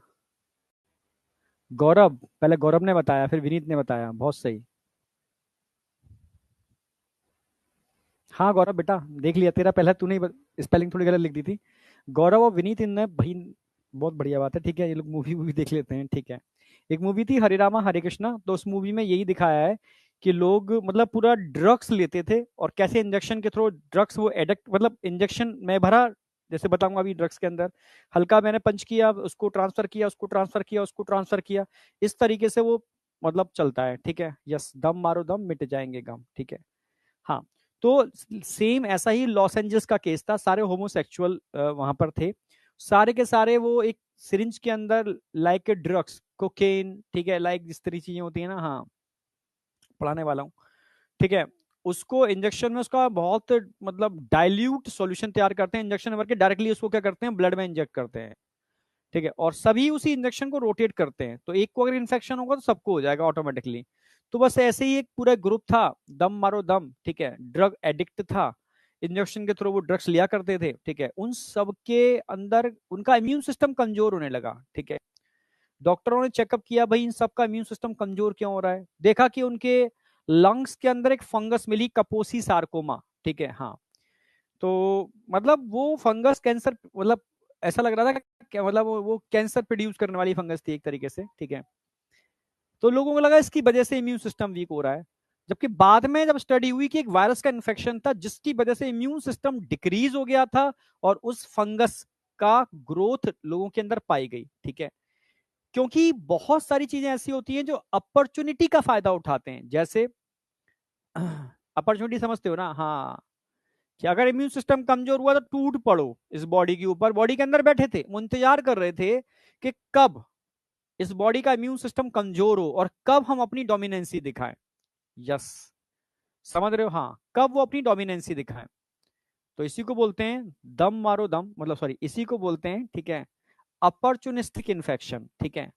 जो अपॉर्चुनिटी का फायदा उठा करके, तो हमेशा ध्यान रखना कैंसर पेशेंट कभी कैंसर की वजह से नहीं मरता, कैंसर पेशेंट उन बीमारियों की वजह से मरता है जो एक्चुअल में उसको सिम्टम नहीं आते थे। जैसे 80% पॉपुलेशन, 80% इंडिया की पॉपुलेशन के लंग्स में माइकोबैक्टीरियम ट्यूबरकुलोसिस प्रेजेंट है, ये मैं नहीं बोल रहा, डब्ल्यूएचओ बोल रहा है, मोर देन 80% बोलता है वो, तो ठीक है, मोर देन 80% पॉपुलेशन की लंग्स में माइकोबैक्टीरियम ट्यूबरकुलोसिस है, टीबी का बैक्टीरिया, ठीक है। कानपुर में एक जगह है घाटमपुर, वो वहां पर उसका ओरिजिन है, मतलब वहां से वो फैलता है पूरी इंडिया के अंदर। कई बच्चे कानपुर घाटमपुर के होंगे क्योंकि वो इंडस्ट्रियल इलाका है। जितने भी डिफरेंट स्ट्रेन आज की डेट में देखने को मिले हैं माइक्रोबैक्टीरियम के, वो वहीं से ओरिजिनेट हुए हैं, ठीक है। कारण है इसका बताऊंगा कभी फुर्सत में, जब माइक्रोबैक्टीरियम की डिस्कस करेंगे हम, ठीक है। और वो लंग्स में बैठा रहता है पर आपका इम्यून सिस्टम उसको एक्टिव नहीं होने देता। और जिस दिन किसी को अगर एड्स हो गया तो सबसे पहला अटैक माइकोबैक्टीरियम ट्यूबरकुलोसिस करता है, ठीक है। फिर कपोसी सार्कोमा, डिफरेंट टाइप के प्रोटोजुआ, ये अटैक करना चालू कर देते हैं बॉडी पर, और इससे इंसान की मौत होती है। कभी इंसान की मौत एड्स से नहीं होती, क्योंकि एड्स ऐसी बीमारी है इसमें कोई इंसान मतलब वैसा सिम्टम नहीं आता, क्योंकि वो तो इम्यून सिस्टम कमजोर कर रहा है ना। फिर तो आपको अगर कोल्ड हो गया तो कोल्ड हो गया, सही नहीं होगा क्योंकि इम्यून सिस्टम काम ही नहीं कर रहा है, ठीक है, समझे। तो ध्यान में आया, तो सबसे पहले उन लोगों वहां से लॉस एंजल्स से ये कहानी पूरी दुनिया में फैली थी। और तुम समझोगे नहीं, उस जमाने में मिलियंस लोगों की डेथ हुई थी। एड्स वाज फर्स्ट रिपोर्टेड 1981 में, इसका पहली बार रिपोर्ट हुआ था। लास्ट 25 ईयर के अंदर 25 मिलियन, मोर देन होगा, हाँ, मोर देन 25 मिलियन लोगों की डेथ हुई है ओनली एड्स वायरस से, समझे। हाँ, छोटे पे इस फिल्म को देखा था मैंने, दम मारो दम, जीना तमान शायद क्या नाम था उसका, हीरोइन का मुझे आइडिया नहीं है, और देवानंद शायद यही था, ठीक है। हाँ, हाँ, मौके का फायदा उठाना, अपॉर्चुनिस्टिक का मतलब है मौके का फायदा उठाना, बिल्कुल सही, ठीक है। और बहुत सारी दुनिया में तो आज के में लोग यही कर रहे हैं, ठीक है, समझ रहे हो, मौके का फायदा उठाते हैं लोग। हाँ, चलो, कभी आज की डेट में तो लोग मौके का फायदा, मौका क्रिएट करते हैं, ठीक है, समझ रहे हो? एक दोस्त दूसरे को उड़ा देता है, रास्ते से हटा देता है क्योंकि उसको उठना है आगे, समझ रहे हो ना, बहुत खतरनाक चीजें हैं। वॉटसन क्रिक, विल्किंस, सुनिए कहानी इसकी, वॉटसन क्रिक विल्किन की, ठीक है, सुनाऊंगा किसी दिन, जबरदस्त वाली, ठीक है, कैसे मौके का फायदा उठा के वॉटसन क्रिक ने, ठीक है, एक्चुअल में उसी का नाम आता है ना, और एक्चुअल में कहानी कुछ और है, एक दिन पूरी डिटेल में कहानी सुनाऊंगा वॉटसन क्रिक और विल्किंस की, ठीक है, और फ्रैंकलिन की, ठीक है। फ्रैंकलिन लड़की थी, एक्चुअल में डिस्कवर फ्रैंकलिन ने किया था, विल्किंस जिनकी लैब में ये काम करते थे, वॉटसन क्रिक और, ठीक है, फ्रैंकलिन। तो मतलब ये तो एक कहानी है, मैं बताऊं अगर तुम, मतलब मैं क्या बताऊं, मैक्सिमम रिसर्च अगर देखी जाए ना, किया किसी ने, नाम किसी का हुआ है, अपॉर्चुनिस्टिक, समझ रहे हो ना, हाँ, लोगों ने, अपॉर्चुनिस्टिक लोगों ने कई लोगों को तो रास्ते से ही हटा दिया अपने को आगे बढ़ाने के लिए, ठीक है, यही होते हैं, ये दुनिया बहुत गंदी है, इसलिए कह रहा हूँ कि, ठीक है, किसी नहीं, दोस्ती में आजकल लोग ज्यादा फंस जाते हैं ना, हाँ, ठीक है, ज्यादा दोस्ती दोस्ती मत करना, ठीक है, पेरेंट्स के अलावा और कोई दोस्त होता ही नहीं है, ध्यान रखना, ठीक है, और सब मतलब की दुनिया है, और कब किसका कौन कहाँ फायदा उठा ले तो समझ, मतलब थोड़ा अलर्ट रहना इस चीज के लिए, ठीक है। वापस आ जाओ, अब यहां से क्वेश्चन बनने चालू होते हैं, यहां समझना है आपको, ठीक है। अब थोड़ा यहां पर आ जाओ, मैं सच बोल रहा हूँ, ठीक है, समझना अच्छी तरीके से हर चीज को, और अच्छी तरीके से कोशिश करना ब्रेन में सेट करने की। इसका ड्रग चालू करूंगा मैं, ठीक है, जितना हो जाएगा उतना करूंगा। ड्रग्स भी आराम से करूंगा, कल कल नया चैप्टर चालू कर दूंगा, कोई दिक्कत नहीं है, बट कराऊंगा अच्छे से मैं।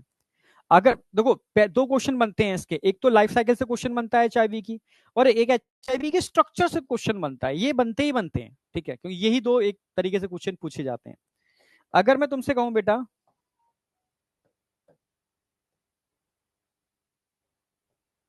एचआईवी का स्ट्रक्चर तो लोगों ने देखा ही होगा, समझा ही होगा।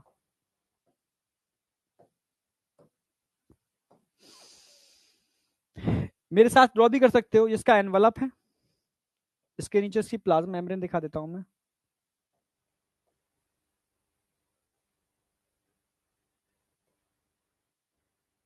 इसके और नीचे जाओ,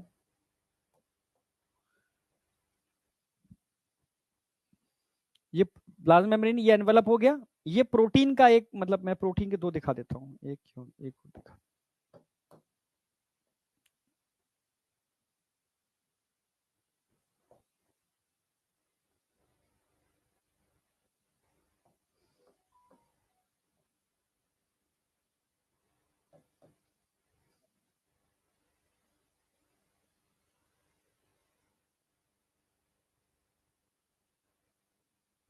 आरएनए हो गए।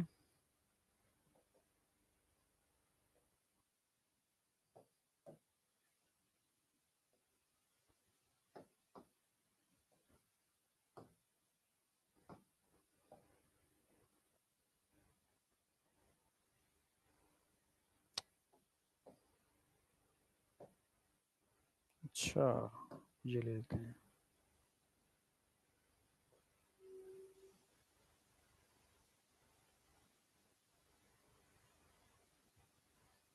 दिख रहा है कलर?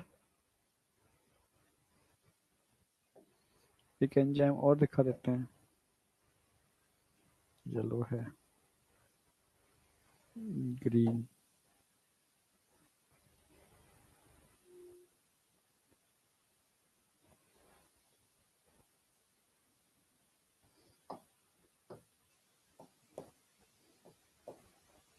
ऐसे तीन मैंने दिखा दिए, तीन एंजाइम है तो तीन अलग अलग कलर से अलग अलग तरीके से दिखा दिए। ये दो प्रोटीन के कैप्सिड दिखा दिए मैंने, ये एनवलप है।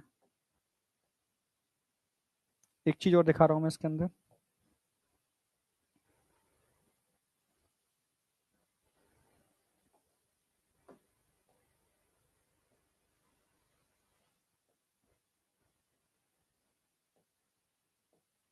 मेरे साथ ही ड्रॉ कर लूं।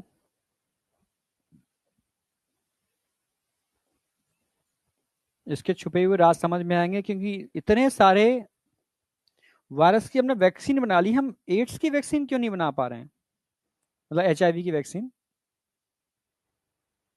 एड्स डिसऑर्डर है, एचआईवी वायरस है।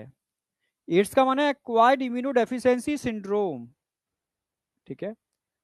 सिंड्रोम क्यों? क्योंकि सिंड्रोम का मतलब है, तुम बेसिक बात बता दूं, एड्स का मतलब है acquired immuno deficiency syndrome. Syndrome का मतलब है, समझो, जो कई चीजों के मिलने से जो सिम्टम आते हैं, इसमें लिख भी दिया है। सिंड्रोम का मतलब है this is means that deficiency of immune system acquiring, नहीं, syndrome means group of symptom जिसमें कई मतलब कई सिम्टम के ग्रुप एक साथ आते हैं, group of symptom.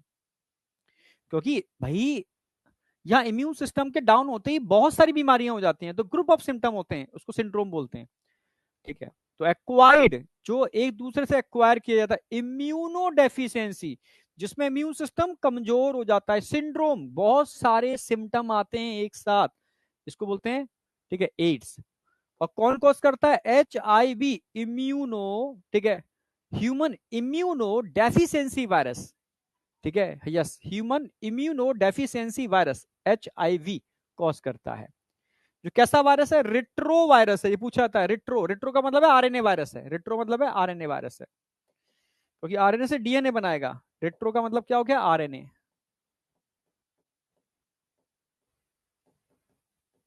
RNA virus है। Which have the enveloped enclosing RNA genome, ये इसके पास एक एनवलप होता है जिसमें स्पाइक्स लगे हैं, ग्लाइकोप्रोटीन के स्पाइक्स लगे हुए हैं, मैं दिखा देता हूं।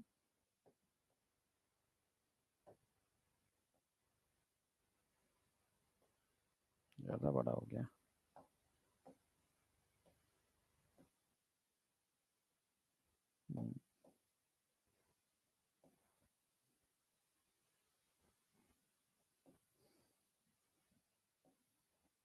ये ग्लाइकोप्रोटीन के स्पाइक्स लगे होते हैं पूरे एनवलप में।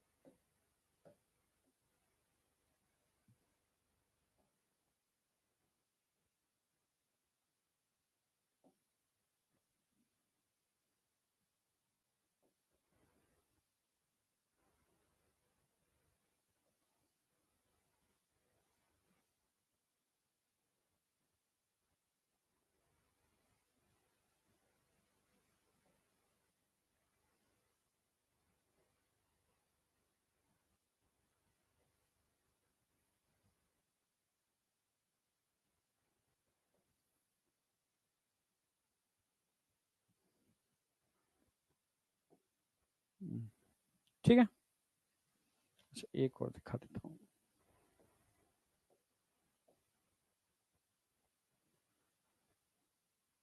इस तरीके से ग्लाइकोप्रोटीन के स्पाइक्स लगे होते हैं, ठीक है।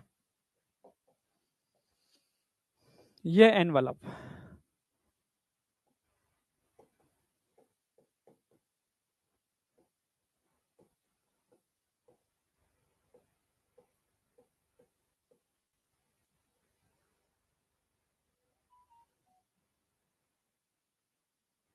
ये है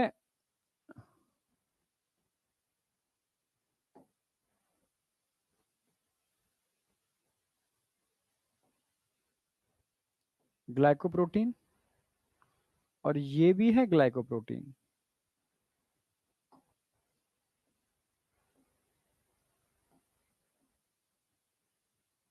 ग्लाइकोप्रोटीन दोनों ग्लाइकोप्रोटीन है, ग्लाइकोप्रोटीन के स्पाइक्स लगे हुए हैं इसके अंदर। यस, हाँ बेटा, ग्लाइकोप्रोटीन के स्पाइक्स लगे हुए हैं।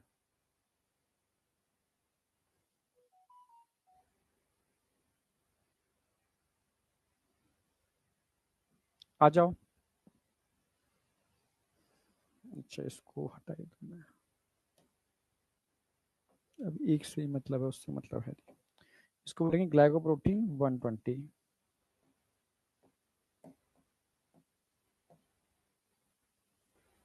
एनवेलप हो गया, ग्लाइकोप्रोटीन 120 हो गई। दो ये यहाँ और समझना है आपको, एक प्रोटीन का ये कैप्सिड है, एक प्रोटीन का ये कैप्सिड है। दो कैप्सिड है, एक बड़ा है एक छोटा है, ठीक है। प्रोटीन कैप्सिड है, जो बड़ा है ऐसे याद रखो, छोटा है। दो नाम है, एक 17 एक 24। जो 17 है वो बड़ा है, 24 है वो छोटा है, कम वाला बड़ा है।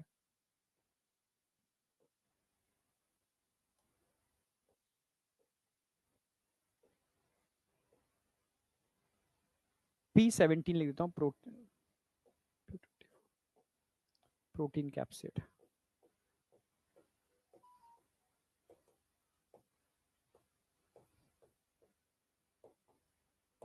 एक तो लिपिड का एनवेलप है, दो प्रोटीन कैप्सिड हैं। यस, P17 और P24। इसके अंदर जीनोम नजर आ रहा है, वो ग्लाइकोप्रोटीन, ये आरएनए है, ये दोनों आरएनए हैं।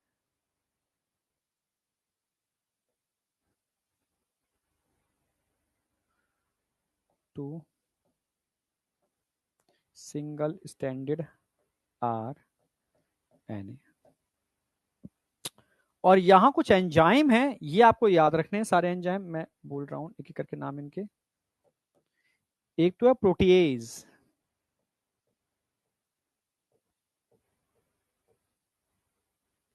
एक है इंटीग्रेज, रिवर्स ट्रांसक्रिप्टेज और इंटीग्रेज।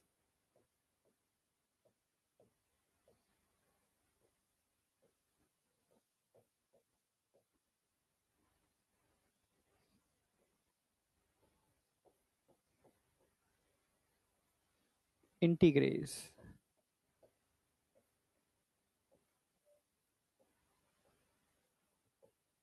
तीन एंजाइम है, ठीक है, मैं दिखा देता हूं। प्रोटीएज दोनों कैप्सिड के बीच में होता है। रिवर्स ट्रांसक्रिप्टेज ये ग्रीन कलर का लगा दिया है मैंने। इंटीग्रेज आरएनए को जोड़ने का काम कौन करेगा? इंटीग्रेज। इंटीग्रेज आरएनए को जोड़ने का काम करता है, आरएनए को, ठीक है, इंटीग्रेज इंटीग्रेट करने का काम करेगा। दो सिंगल स्टैंडर्ड आरएनए हो गए, ठीक है। अब क्या बचा इसके अंदर? हाँ इतना ही है। अब ग्लाइकोप्रोटीन 120 उन्हीं सेल को इन्फेक्ट करती है जिनके पास खास टाइप के रिसेप्टर्स होते हैं, हर किसी को इन्फेक्ट नहीं करेगी। ये उन्हीं सेल में अपना टारगेट बनाएगी जिनके पास इसके रिसेप्टर्स होंगे, हर सेल को नहीं इन्फेक्ट करता कभी ये। जैसे मानो ये उन सेल को अपना टारगेट बनाएगी जिसके पास ये रिसेप्टर्स होते हैं, इसको CD4 रिसेप्टर्स बोलते हैं, CD4 रिसेप्टर्स।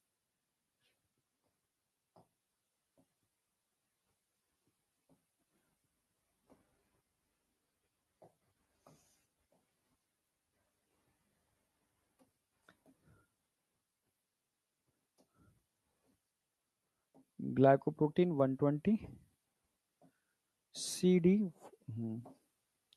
CD4, जब ये आपस में जुड़ जाते हैं CD4 और ग्लाइकोप्रोटीन 120, तब जाकर के इन्फेक्शन होगा। यानी इनका मिलना बहुत जरूरी है, जब तक ये मिलेंगे नहीं इन्फेक्शन नहीं होगा, ठीक है। Responsible for infection.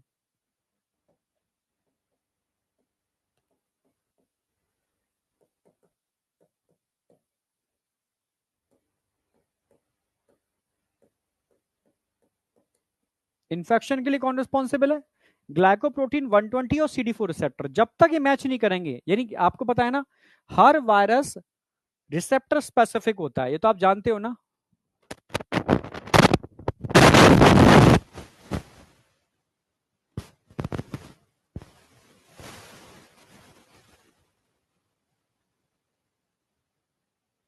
ओहो, गुरुजी बिहार के इसमें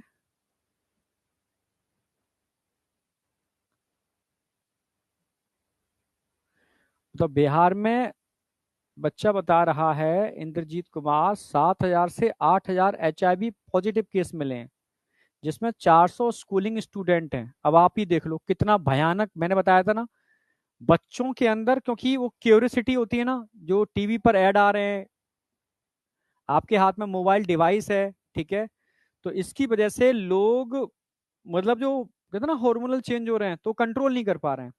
ये नहीं पता कि जरा सी गलती उनकी जान की दुश्मन हो सकती है। अब जो एक बच्चा बता रहा है, ठीक है, बिहार की न्यूज है, कि अभी 7,000 से 8,000 HIV पॉजिटिव बिहार के एक जगह से मिले हैं, जिसमें 400 स्कूली बच्चे हैं। ये डेटा तो बस टेस्ट वाला बता रहा है, कई लोगों को टेस्ट नहीं हुए होंगे, ठीक है। तो ये मतलब बहुत भयानक डेटा है बेटा, ठीक है। तो इसलिए मतलब गवर्नमेंट तो कई डेटा को छुपा लेती है, तो इसलिए कह रहा हूँ कि थोड़ा सा अवेयरनेस बहुत जरूरी है। मैं देख लूंगा रिप्रोडक्शन 2 की PDF में क्या दिक्कत है, ठीक है। समझ में आया? हाँ।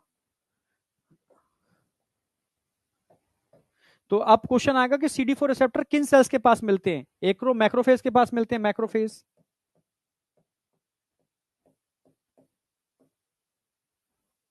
या T helper cell, T helper, और टी हेल्पर का एक नाम और होता है T4 सेल भी कहते हैं, T4 एक ही बात है, सेल्स। यहां पर देखने को मिलते हैं CD4 रिसेप्टर्स। सर क्या होते हैं CD4 रिसेप्टर्स? CD का मतलब होता है क्लस्टर डिफरेंशिएटेड 4। ये अभी जब इम्यूनोलॉजी पढ़ोगे आप MBBS के अंदर, तो इनका पूरा क्लासिफिकेशन है, ठीक है।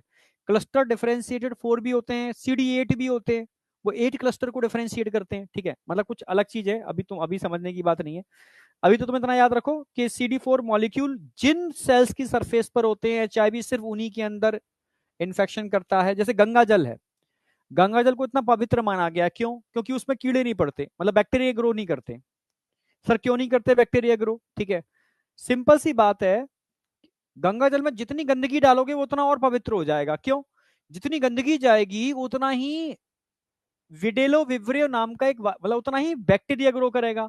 जितना ज्यादा बैक्टीरिया ग्रो करेगा उतना ही एक वायरस होता है बैक्टीरियोफाज वायरस, ठीक है, बैक्टीरियोफाज विडेलो विब्रियो, ये वायरस उतना ही ग्रो ज्यादा करेगा। यानी जितना ज्यादा वायरस होगा वो जल उतना पवित्र होगा, सिंपल सी बात है। साइंटिफिकली, मतलब ये साइंस की बात बता रहा हूं मैं, साइंस के हिसाब से इसलिए पवित्र है क्योंकि इसमें बैक्टीरिया ग्रो नहीं होते। ठीक है, लोग कितना भी गंदगी कर लें उसमें नहा लें तो उतना ही और पवित्र होगा, मतलब अपने में ये परफेक्ट है ये साइंस है। फिर वो आध्यात्मिक अलग है क्योंकि वो उन जगह से आ रहा है, ठीक है, गौमुख, गंगोत्री, जमुनोत्री, समझ रहे हो, जहां बहुत आध्यात्मिक, मतलब वहां एनर्जी का एक अलग ही लेवल है, ठीक है। मैं खुद अभी गया था तो मैंने खुद फील किया, चीजें हैं, मतलब ऐसा बात नहीं है, अभी भी चीजें हैं, पर अगर जो इंसान है ना ऐसी जगह पे जा जाके जो गंदगी मचाने में लगा हुआ है ना, तो वो चीजें फिर वहां नहीं रहेंगी, ठीक है, रियलिटी है ये, ठीक है। चलो, समझ में आ गया। तो किन सेल को टारगेट करेगा एचआईवी? उनको टारगेट करेगा जिनकी सरफेस पर CD4 रिसेप्टर होते हैं। हमेशा इंटरेक्शन किसका होगा? ग्लाइकोप्रोटीन 120 और CD4, क्योंकि इस वायरस की सरफेस पर ग्लाइकोप्रोटीन 120 होती है, यही CD4 रिसेप्टर से बाइंड करती है। सर क्यों करती है? ठीक है, क्योंकि ग्लाइकोप्रोटीन 120 की सरफेस पर 4 क्लस्टर होते हैं, उनसे आइडेंटिफाई करने के लिए CD4 रिस्पॉन्सिबल होंगे, यानी CD4 हमेशा ग्लाइकोप्रोटीन 120 से ही बाइंड करेंगे, या ग्लाइकोप्रोटीन 120 हमेशा CD4 से बाइंड करेगी, यानी ग्लाइकोप्रोटीन 120 एचआईवी के पास है और CD4 मैक्रोफेज के पास है या हेल्पर टी सेल के पास है, जिनको T4 सेल भी कहते हैं, ठीक है, ठीक है, समझ। T4 इसलिए बोलते हैं क्योंकि CD4 रिसेप्टर इनके पास होते हैं, थोड़े कॉल्ड T4 सेल्स। तो ये आपसे पूछा जाएगा कि एचआईवी वायरस में कितने आरएनए के मॉलिक्यूल होते हैं? 2 होते हैं। कितने एंजाइम होते हैं? 3 टाइप के एंजाइम होते हैं, ठीक है। प्रोटीएज जो इनको तोड़ने का काम करते हैं, रिवर्स ट्रांसक्रिप्टेज, इंटीग्रेज, ठीक है, क्लियर है। 2 सिंगल स्टैंडर्ड आरएनए होते हैं, एकदम क्लियर है, ठीक है। लिपिड एनवेलप हो गया, प्रोटीन कैप्सिड हो गए। मुझे लगता नहीं यहां तक कोई चीज बच रही है। किन सेल को इन्फेक्ट करता है? ये उन्हीं सेल को इन्फेक्ट करता है जिनकी सरफेस पर CD4 रिसेप्टर्स होते हैं। ये सारे क्वेश्चंस आते हैं, मैक्रोफेज की सरफेस पर CD4 रिसेप्टर्स होते हैं, या टी हेल्पर या T4 सेल की सरफेस पर CD4 रिसेप्टर्स होते हैं। अब बताओ, यहां तक किसी को कोई डाउट? यहां तक कोई डाउट? यस या नो?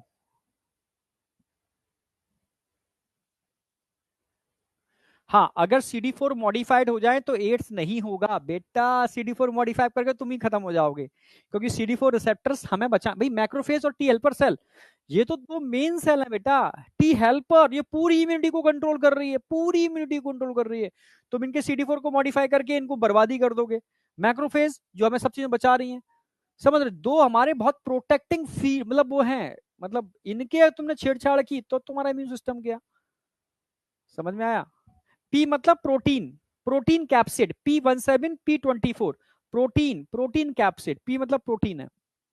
और बताओ। हाँ प्रिंस बेटा बोल।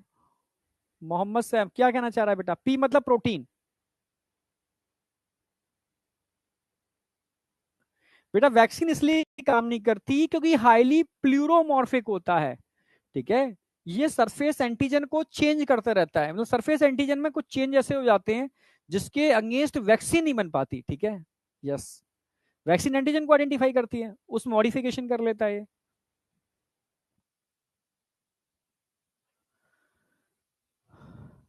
बेटा एक्सरे रूम में जो काम करते हैं वो देखा होगा, जब एक्सरे का एक्सपोज करते हैं तो रूम से बाहर चले जाते हैं, ठीक है। और रूम से बाहर देखा होगा एक बहुत, मतलब जो एक्सरे रूम बनाया था ना वो बहुत तरीके से बनाया जाता है, मतलब रेडिएशन उस रूम से बाहर नहीं जाती कभी भी, ठीक है।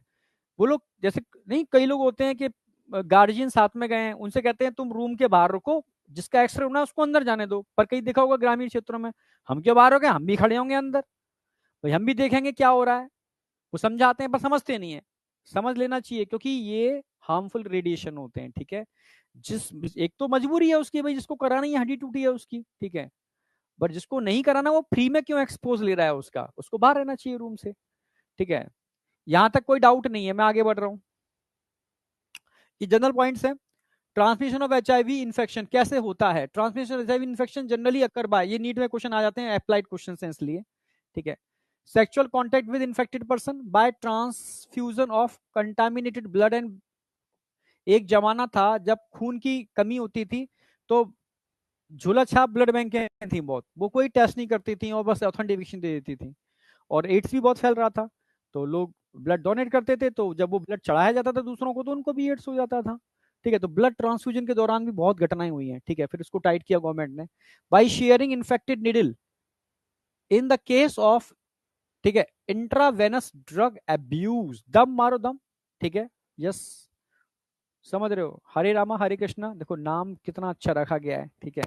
और उस पिक्चर को बनाया कैसा गया है, समझ रहे हो? हाँ, ये चीजें गड़बड़ की हैं लोगों ने, ठीक है, समझ रहे हो। हाँ, तो उस मूवी के अंदर बस यही दिखा गया है, नशा, गांजा, ड्रग्स, बस यही सब चीजें, ठीक है। तो शेयरिंग के थ्रू, मतलब इंजेक्शन के इसके थ्रू भी होता है फ्रॉम इन्फेक्टेड मदर। हाँ, ये भी एक केस है कि अगर मदर एचआईवी इन्फेक्टेड है, उसको पता नहीं है, उसको पता नहीं था वो एचआईवी इन्फेक्टेड है, सिम्टम ही नहीं आ रहे, इंक्यूबेशन पीरियड बहुत लंबा होता है ना इसका, मतलब किसी को एचआईवी का इन्फेक्शन है पर उसको पता ही नहीं है, क्योंकि सिम्टम नहीं आ रहा, सिम्टम कभी भी आ सकता है, इसका इंक्यूबेशन पीरियड बहुत बड़ा है, ठीक है। और जब सिम्टम आएगा तब तक उसने बेबी भी कंसीव कर लिया, तो मदर से बच्चे में चला जाएगा ये प्लेसेंटा के थ्रू। ये तरीके हैं इसके ट्रांसफर होने के, ठीक है। So people who are at high risk, भाई किसको ज्यादा होने की प्रोबेबिलिटी है, इसी के बेस पे समझ जाओ। जो मल्टीपल सेक्सुअल पार्टनर चूज करते हैं भाई, उनको होगा ही होगा इन्फेक्शन, जो आज की तुम देख रहे हो ना, 400 बच्चे पकड़े गए, इतने सारे लोग पकड़े गए, ठीक है। Drug addicts who take drug intravenously, कई ड्रग जो डायरेक्टली इंजेक्शन वेन्स में लगाए जाते हैं उनको होगा। Individuals who require repeated blood transfusion, जैसे ब्लड कैंसर है किसी को, तो ब्लड कैंसर के केस में रिपीटेड ब्लड ट्रांसफ्यूजन होता ही रहता है, या किसी को ब्लड का ऑटो इम्यून डिसीज है, ठीक है, हाँ, तो उनको ब्लड हर समय चाहिए ही होता है। तो कहीं भी गलती अगर जरा सी भी हो गई, कहीं से ऐसी जगह से ब्लड मिल गया, ठीक है, जहां प्रॉपर टेस्टिंग ना हुई हो, तो होने की प्रोबेबिलिटी है। Children born to an HIV infected mother, जो बताई दिया मैंने, मदर से भी बच्चों में ट्रांसफर हो जाता है। निडल पिक करने ऐसे नहीं होता, देखो मैं समझो मेरी बात, ये वायरस है, ठीक है, इस वायरस को आप यूवी लाइट में ऐसे ही नॉर्मल आप मतलब लाइट सन लाइट में छोड़ दोगे तो मर जाएगा, ठीक है, हाँ, कैप्सिड खत्म हो जाएगा। डायरेक्ट आपके ब्लड से या आपका बॉडी का फ्लूइड दूसरे के बॉडी फ्लूइड के डायरेक्ट कांटेक्ट में आ जाए, बॉडी फ्लूइड, समझ रहे हो, हाँ, तो इसके इन्फेक्शन होने की प्रोबेबिलिटी है, ठीक है, ठीक है। लोग कहते हैं कि सर किसिंग से होता है नहीं होता, ऐसी किसिंग जो बॉडी फ्लूइड के कांटेक्ट में नहीं आती उससे नहीं फैलेगा। हाँ, अगर दो बॉडी के बॉडी फ्लूइड आपस में कांटेक्ट में आते हैं और ऐसे फ्लूइड जो ब्लड कांटेक्ट में भी आ जाएं, तो इन्फेक्शन हो जाएगा, सिंपल सी बात है, ठीक है, बहुत ज्यादा दिमाग मारने की जरूरत नहीं है। दो फ्लूइड, ऐसे फ्लूइड जो ब्लड को भी कांटेक्ट में ला सकते हैं, उसको स्प्रेड करने के लिए सफिशियंट है, ठीक है। इन यहां तक कोई डाउट होगा नहीं, बेसिक नॉलेज है। It is important to note that HIV is not spread by, ये मतलब एनसीईआरटी ने डाल दिया है, क्योंकि मतलब टीवी में ऐड भी आता था, मतलब टच करने से एचआईवी नहीं फैलता। Physical contact is spread only through blood fluid, मैंने बताया ना, बॉडी फ्लूइड, बॉडी फ्लूइड के अलावा ये नहीं फैलेगा, बॉडी फ्लूइड के अलावा नहीं फैलेगा। It is hence impressive for physical and psychological well being, मैंने बताया थोड़ा, मतलब साइकोलॉजिकल लोग, मतलब कुछ लोग क्या कहते, सोसाइटी से इन लोगों को अलग कर देते थे, तो वो आधे तो वैसे भी खत्म हो रहे थे, और बचे हुए सोसाइटी से अलग करना, उनसे बोलना नहीं, उनसे मतलब खाना नहीं देना, मतलब आधा इंसान तो ऐसे ही खत्म हो जाएगा, इसलिए ये चीजें अप्लाई की। There is always a time lag between, मैंने बताया था ना, इसका इसका इंक्यूबेशन पीरियड बहुत लंबा है। किसी को आज इन्फेक्शन हुआ, मान लो 10 साल बाद सिम्टम आ रहे हैं, क्योंकि 5 साल से 10 साल के बीच में तो उसका इंक्यूबेशन पीरियड है, तो उसको 10 साल बाद क्या याद होगा कि ये इन्फेक्शन आया कैसे, कहां से आया, कैसे फैला, ठीक है। मैंने कहीं किसी नाई के यहाँ बाल कटवाए थे, उससे डायरेक्ट किसी का कांटेक्ट हो गया, जैसे नहीं कि कभी कभी एक ही ब्लेड यूज कर रहे हैं, एक हटा दूसरे ने उठा करके उसको छील दिया वहीं से, ठीक है, समझ रहे, एक से दूसरे में ट्रांसफर हो गया। कहीं मैंने ब्लड ट्रांसफ्यूजन कराया था, ठीक है, कहीं किसी से, समझ रहे हो, सेक्सुअल कांटेक्ट हुआ था, क्या हुआ था पता ही नहीं है, 10 साल तो बहुत होते हैं, तो इसलिए अवेयरनेस बहुत जरूरी है इसकी, ठीक है, क्योंकि इसके सिम्टम एक दिन में नहीं आते, इसका इंक्यूबेशन पीरियड बहुत बड़ा है।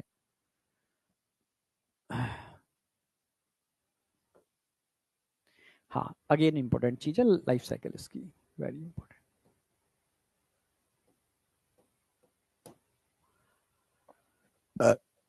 समझो, मैं इसको समझाता हूँ अपनी तरीके से।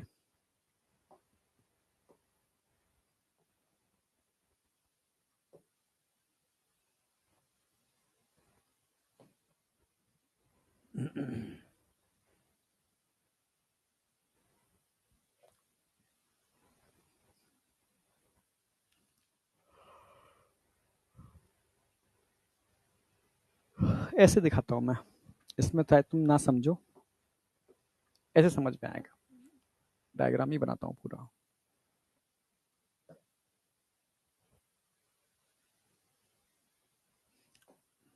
मान लो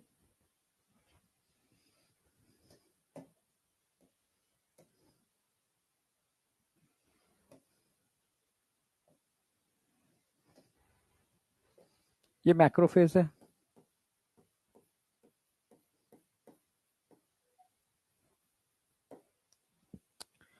और मैक्रोफेज की सरफेस पर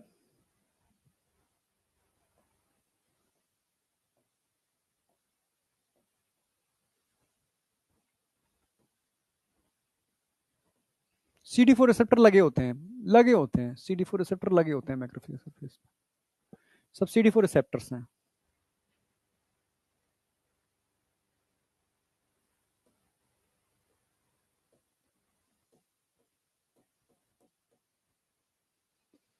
तो हमारा सिलेबस कंप्लीट होते ही मैं रिवीजन कराना चालू कर दूंगा, ठीक है। जस्ट क्वेश्चन रिवीजन का मतलब है क्वेश्चन प्रैक्टिस कराना चालू कर दूंगा डट के, ठीक है, अलग अलग तरीके से, अलग अलग पैटर्न से, ठीक है, ये ध्यान रखना। तो एक तो रिवीजन चल ही रहा है, वो वाला आप करते ही रहो साथ में, जिससे कि इधर अब मेरे बचे कितने, बायोटेक और इवोल्यूशन बचा हुआ है, और बायोटेक और इवोल्यूशन कराते ही मैं रिवीजन पर लग जाऊंगा, ठीक है। हाँ, अब आपको बस अपनी कमर कस लेनी है थोड़ा सा, मतलब हाँ। बायोमोलिक्यूल का रिवीजन कराऊंगा मैं, कहो तो मैं बायोमोलिक्यूल, एक काम करता हूँ, बायोमोलिक्यूल के मैं वाईटी पर कुछ वीडियो डाल रहा हूँ, मतलब अल्टीमेट, अब तक के अल्टीमेट वीडियो, मतलब वाईटी में मिलेंगे नहीं कहीं ऐसे, ठीक है। पूरा एक्सपेरिमेंट करते करते दिखा दिखा कर क्या चीजें बन सकती हैं जो कर सकता हूँ मैं, वो डालता हूँ। मतलब एक एक 6 क्लास के बच्चे को भी बायोमोलिक्यूल दिखा दोगे ना, वो मतलब थोड़ा सा परफेक्शन आ जाएगा उसके अंदर, ठीक है। तो वो मैं डाल दूंगा वाईटी पर, आपको जब भी टाइम मिला करे, ऐसे कार्बोहाइड्रेट का एक मिल जाएगा आपको, एक प्रोटीन का मिल जाएगा, मतलब टॉपिक में तोड़ दूंगा उसको मैं, ठीक है, जिससे कि आपको पूरा नहीं देखना है। आज कार्बोहाइड्रेट पढ़ रहे हो तो कार्बोहाइड्रेट का एक फटाफट वन शॉट, छोटा सा शॉट देख लिया आपने उसका, तो पूरा कार्बोहाइड्रेट तुम्हारे दिमाग में, मतलब छोटे बच्चे के दिमाग में क्लियर हो जाएगा, ठीक है। फिर तुमने पूछा कौन है ये सर, सर सलाइवा के कॉन्टेक्ट से, सलाइवा अगर ब्लड कांटेक्ट में आ जाए तो इन्फेक्शन हो जाएगा, समझे। अल्सर होते हैं, इंटरनल कट्स होते हैं, मतलब ब्लीडिंग इंटरनल टच हो सकती है, ठीक है, तो वो कांटेक्ट में आने से हो जाएगा, ठीक है। वैसे इतनी आसानी से नहीं होता है, लाइसोजाइम भी होता है, बहुत सारी चीजें होती हैं, ठीक है, बट फिर भी सलाइवा से भी स्प्रेड हो सकता है, कहीं ऐसा मेंशन नहीं है कि सलाइवा, डीप सलाइवा कांटेक्ट में आने पर ये नहीं फैलता, ऐसा कहीं मेंशन नहीं है, ठीक है। तो CD4 रिसेप्टर है,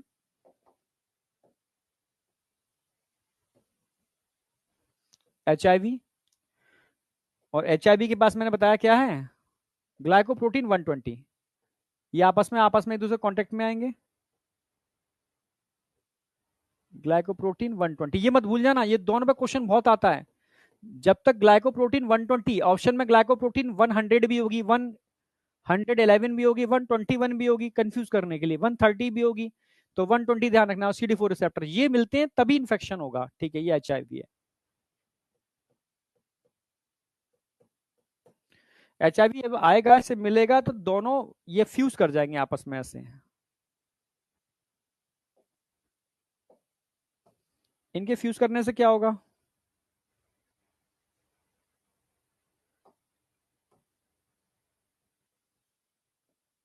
फ्यूज कर गया HIV। HIV की सरफेस पर मैंने बताया था ग्लाइकोप्रोटीन कौन से होते हैं, 120,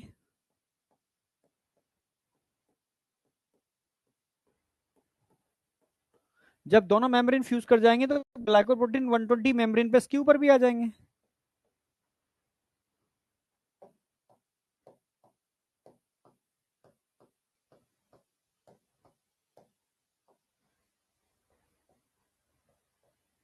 इसके ऊपर भी आगे फ्यूज कर गई ना दोनों की मेम्ब्रेन, अंदर प्रोटीन के तो कैप्सिड थे,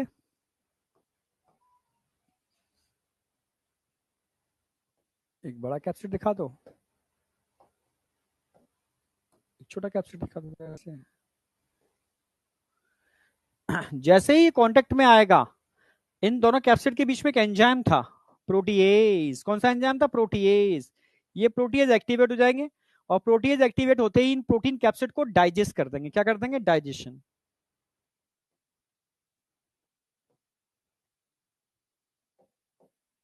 पूरा एक एक चीज में स्टेप बाई स्टेप समझा रहा हूं, जैसे तुम कोई कंफ्यूजन ना हो कभी। डाइजेशन चालू हो गया, टूटना चालू हो गया, प्रोटीज क्या कर देंगे, दोनों को तोड़ देंगे, डाइजेशन कर देंगे, डाइजेशन चालू, डाइजेशन, ये बाहर आया, प्रोटीज दोनों के बीच में पड़े हुए हैं,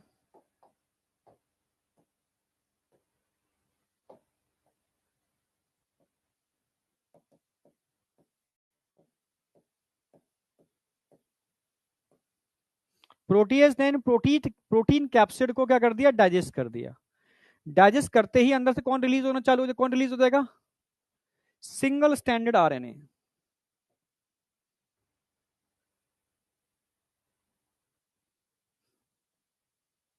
सिंगल स्टैंडर्ड वायरल आरएनए, और सिंगल स्टैंडर्ड वायरल आरएनए के ऊपर कोई एक एंजाइम भी लगा हुआ है, रिवर्स ट्रांसक्रिप्टेज,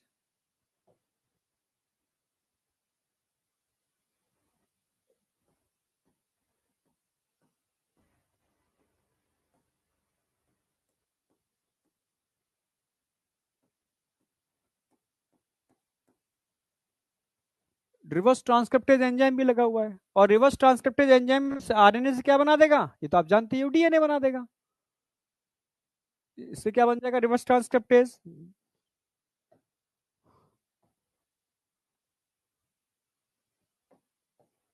ये क्या बना देगा, सिंगल स्टैंडर्ड वायरल डीएनए बन गया, single standard viral DNA, transcription हो गया ना उसका, आरएनए से डीएनए का। अब क्या होगा, यहाँ एक एंजाइम और बताया था मैंने आपको, एक एंजाइम और बताया था मैंने, इंटीग्रेज, अब इंटीग्रेज का रूल आएगा,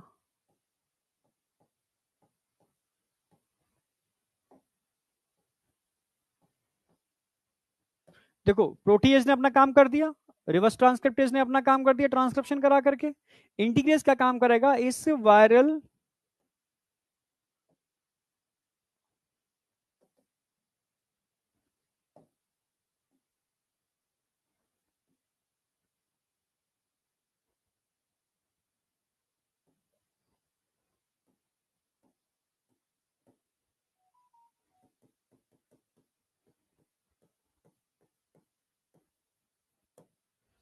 इंटीग्रेज क्या काम करेगा, इस सिंगल स्टैंडर्ड वायरल डीएनए को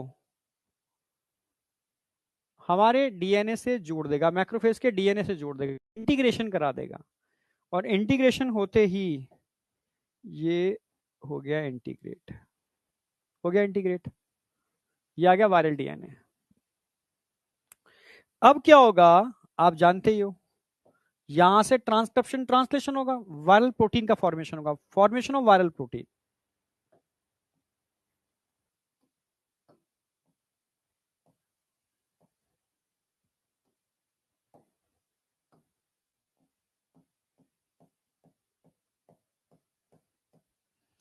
वायरल प्रोटीन,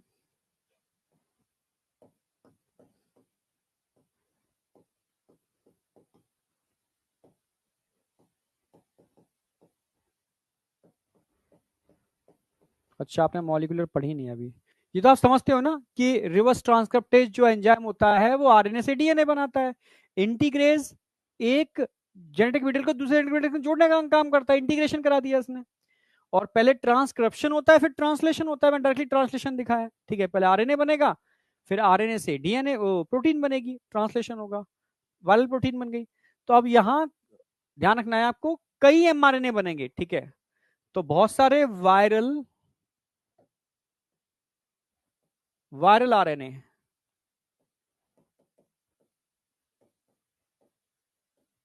भाई आरएनए बन रहे हैं, कुछ आरएनए प्रोटीन बनाएंगे, इस प्रोसेस में यूज होंगे कुछ आरएनए, ठीक है, इस प्रोसेस में यूज नहीं होंगे, सिंपल सी बात है, तो वायरल आरएनए भी है यहाँ पर, वायरल प्रोटीन भी बन रही है यहाँ पर,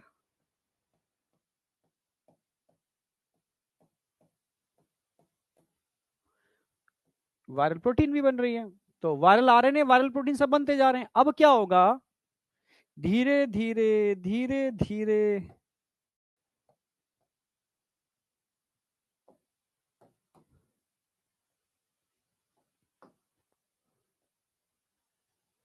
ये स्ट्रक्चर बनने चालू हो जाएंगे यहाँ पर, ये मेम्ब्रेन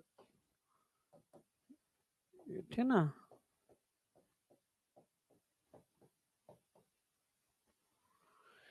अब यहां से ये वायरल आरएनए और प्रोटीन वापस अंदर आने चालू हो जाएंगे, वायरल आरएनए, वायरल प्रोटीन, ये सब अंदर आने चालू हो जाएंगे। जब अंदर आएंगे, समझ गए होगे, अंदर वापस क्या हो जाएगा, स्टार्ट।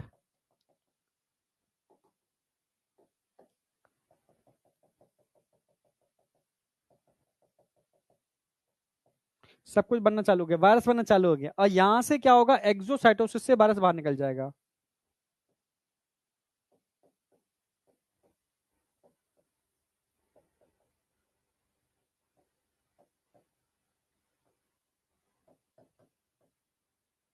निकलते जा रहे हैं, चाहिए वायरस निकलते जा रहे हैं, निकलते जा रहे हैं,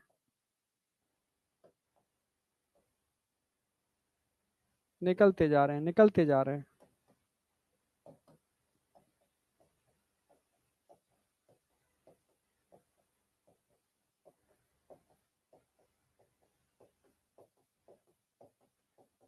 समझ में आ गया।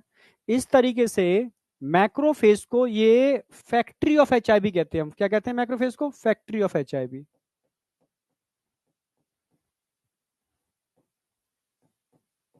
क्यों? क्योंकि ये क्या काम करता है, एचआईवी वायरस मैक्रोफेज में एंटर करता है और अपनी बहुत सारी प्रोजेनी बना बना के ब्लड में रिलीज करता रहता है।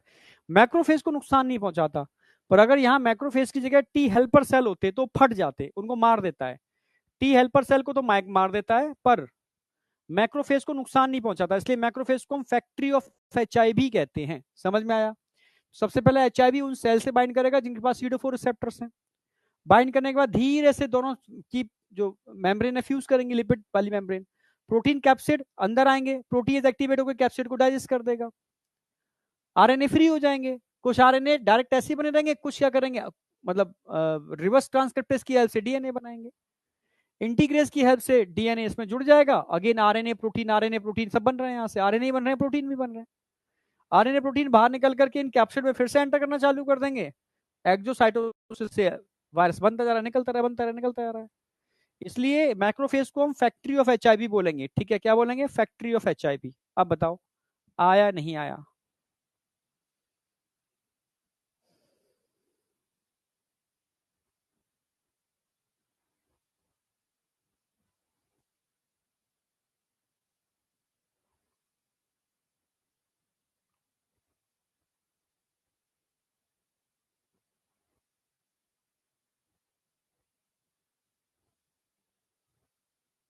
कुरैशी बेटा, तू ऐसे क्वेश्चन पूछ रहा है, कोई मतलब है? तू बता।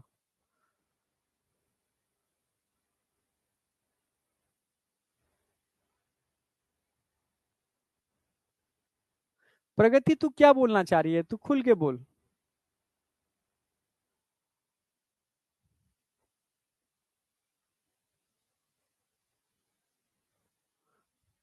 प्रगति, तू खुल के बोल, तो फायदा है तेरे बोलने का।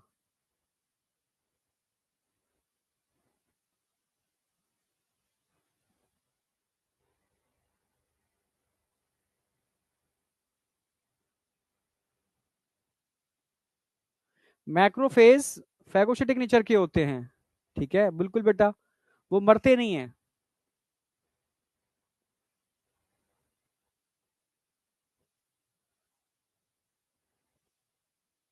प्रगति, क्या कहना चाह रही थी, तू बोल।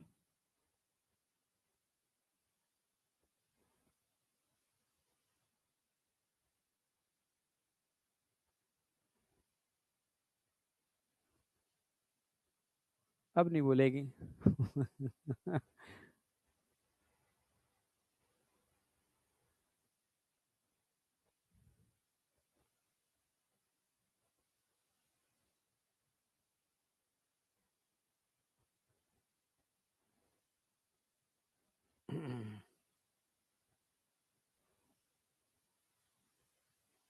लिखने का पूरा टाइम दे रहा हूं,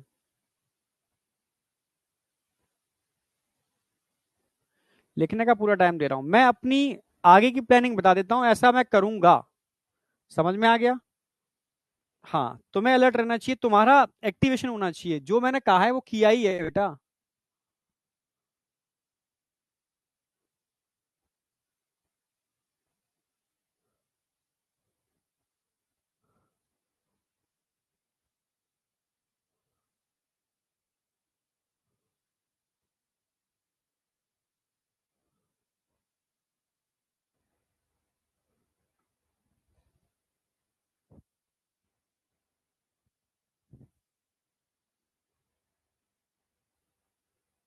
एसटीडी बेटा बता चुका हूं मैं, सेक्चुअली ट्रांसमिटेड डिसीज तो मैं बता ही चुका हूं ना।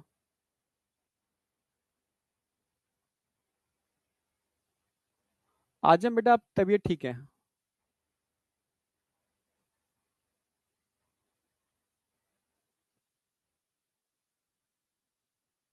नोट करो उसको, नोट करो फटाफट, डन लिख दो नोट करते ही।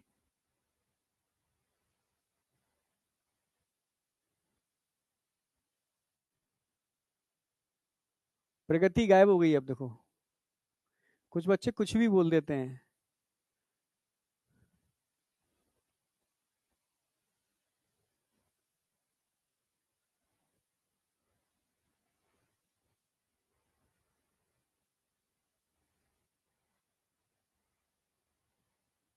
हाँ 11th का भी सीरीज आएगा बेटा वाईटी पर।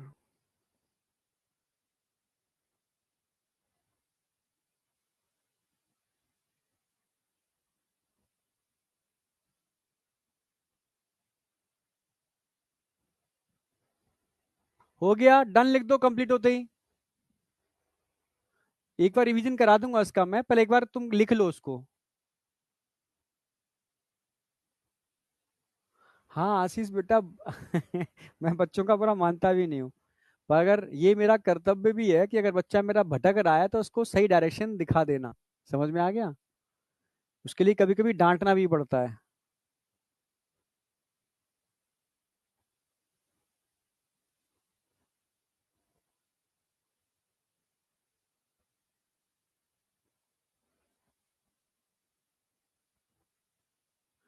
एनसीईआरटी डीप लाइन कर सकते हो, रिवीजन के लिए बढ़िया है। जल्दी बताओ कंप्लीट कितनों ने कर लिया?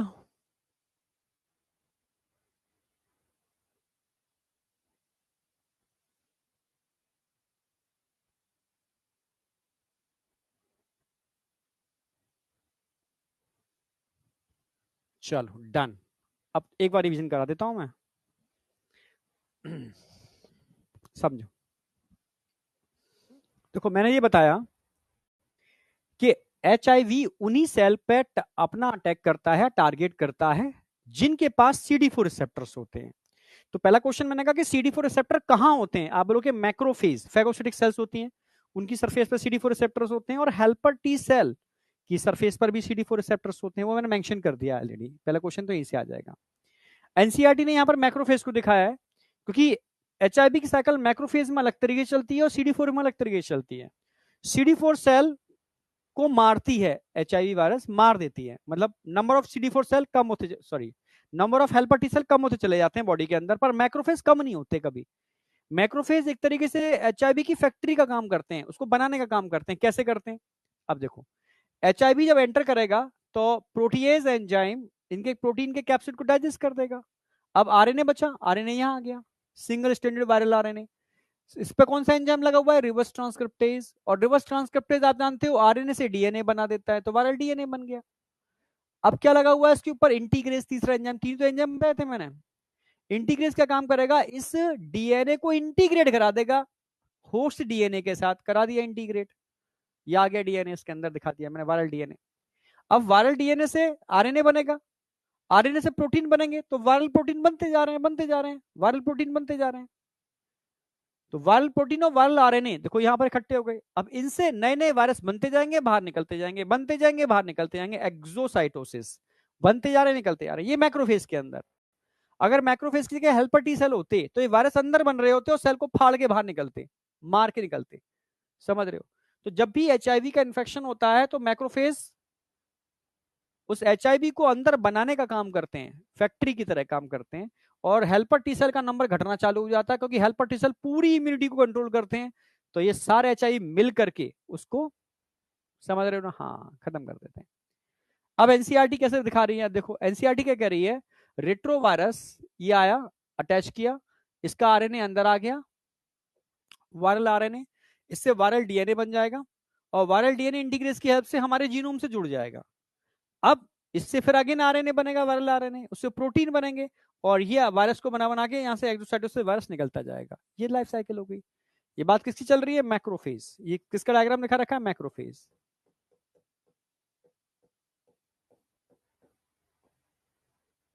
इसी को देखते हैं factory of HIV, factory of HIV, HIV समझ में आ गया होगा, आगे बढ़ रहा हूं। अच्छा, एक बड़ा इंपॉर्टेंट पॉइंट है, this is repeated leading to progressive decrease in number of helper T cell. Yes, progressive decreasing in number of helper T cell, यानी टी लिम्फोसाइट का नंबर घटना चालू हो जाएगा तेजी से। यस, एक नॉर्मल ह्यूमन के अंदर हेल्पर टी सेल का नंबर कितना होता है, याद है किसी को? जैसे आरबीसी का नंबर होता है, डब्ल्यूबीसी का नंबर होता है, ऐसे हेल्पर टी सेल का भी नंबर होता है, अप्रोक्सीमेटली 1200 पर MMQ, ये याद होना चाहिए। वॉइस में कोई दिक्कत है? वॉइस तो ठीक है, बैटरी तो ठीक है। हाँ, 1200 पर MMQ इतना होना चाहिए एक हेल्दी ह्यूमन के अंदर, ठीक है।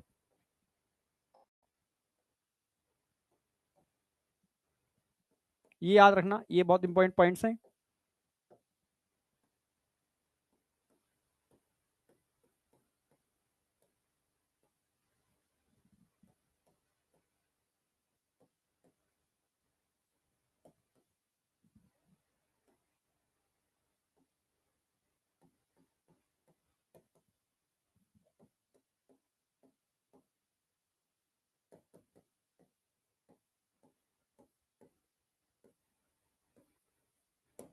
ये हमेशा ध्यान रखना, ठीक है। और जब किसी को अपॉर्चुनिस्टिक इन्फेक्शन होते हैं, कौन से इन्फेक्शन होते हैं? ड्रग्स पे कल करा दूंगा, टेंशन मत करो। अभी टाइम कितना है? अभी टाइम है, टाइम तो अभी है, पर ड्रग्स कल करा दूंगा। भाई तुम समझ तो लो अच्छी तरीके से। हाँ,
यस, ये दो लाइन लिख लो, बहुत काम की है, बहुत काम की है, ये आपको याद रहेंगी।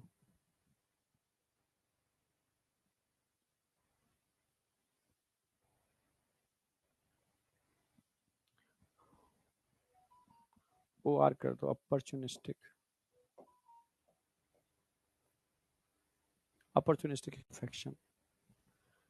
जब अपॉर्चुनिस्टिक इन्फेक्शन होता है ना, अपॉर्चुनिस्टिक समझते हो? अपॉर्चुनिस्टिक का मतलब है सिम्टम आने चालू हो जाए, HIV सिम्टम बोल देते हैं, सिम्टम।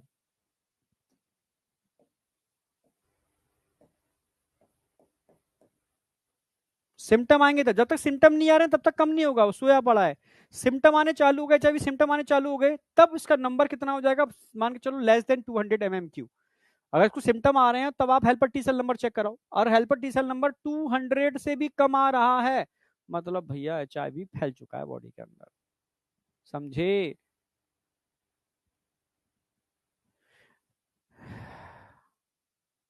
बेटा अगर इतना ज्यादा काम हो जाता है, हाँ बेटा, सेल का नंबर इतना ज्यादा कम हो जाता है, बहुत ज्यादा, ये 200 रह जाता है पर MMQ।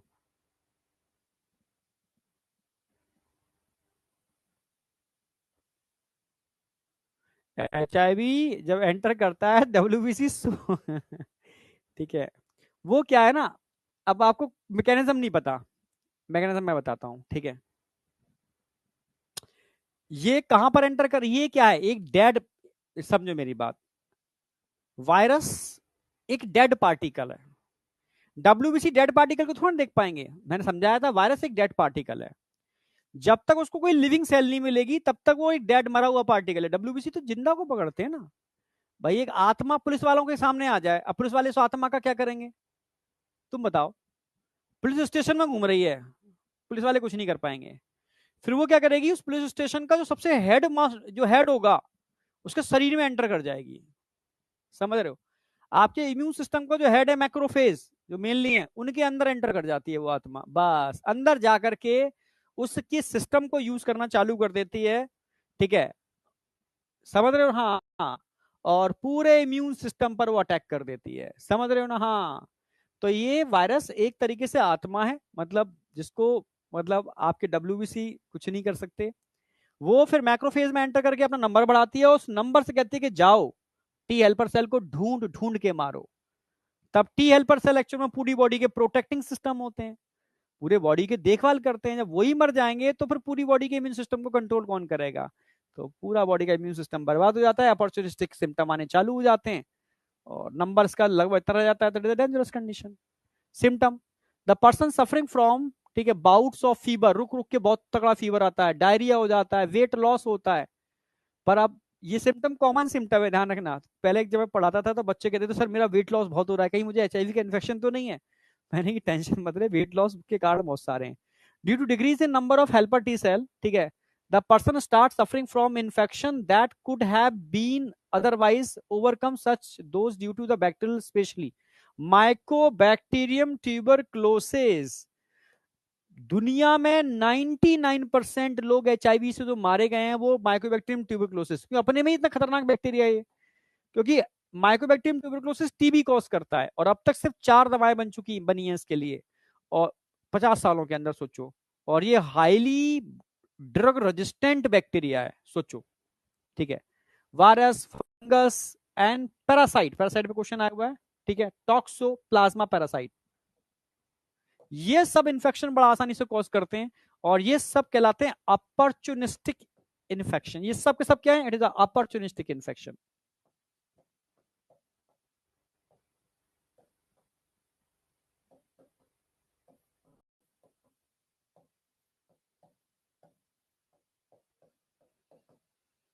यस, ये सब अपॉर्चुनिस्टिक इन्फेक्शन है। अपॉर्चुनिटी का फायदा उठाते हैं Mycobacterium, virus, fungus, parasite, toxoplasma, ये अपॉर्चुनिटी का फायदा उठाते हैं कि भाई हाँ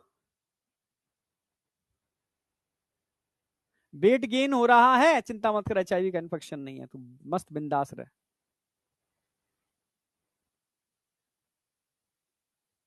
हाँ बेटा, एचआईवी का कोई वैसा मेडिसिन नहीं है, मैं बताता हूँ अभी। यहां तक किसी को कोई डाउट है तो मुझे बताओ।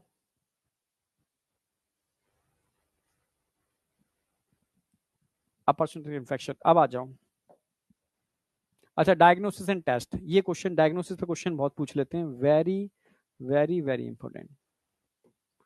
जैसे क्वेश्चन आता है स्क्रीनिंग टेस्ट क्या है, जैसे 1000 लोग खड़े हुए हैं, ठीक है, अब पता लगाओ कितनों को एचआईवी इन्फेक्शन हो सकता है, नहीं हो सकता। तो सिंपल है, एलाइजा लगा दो सबका, एलाइजा। स्क्रीनिंग टेस्ट के लिए एलाइजा लगाते हैं।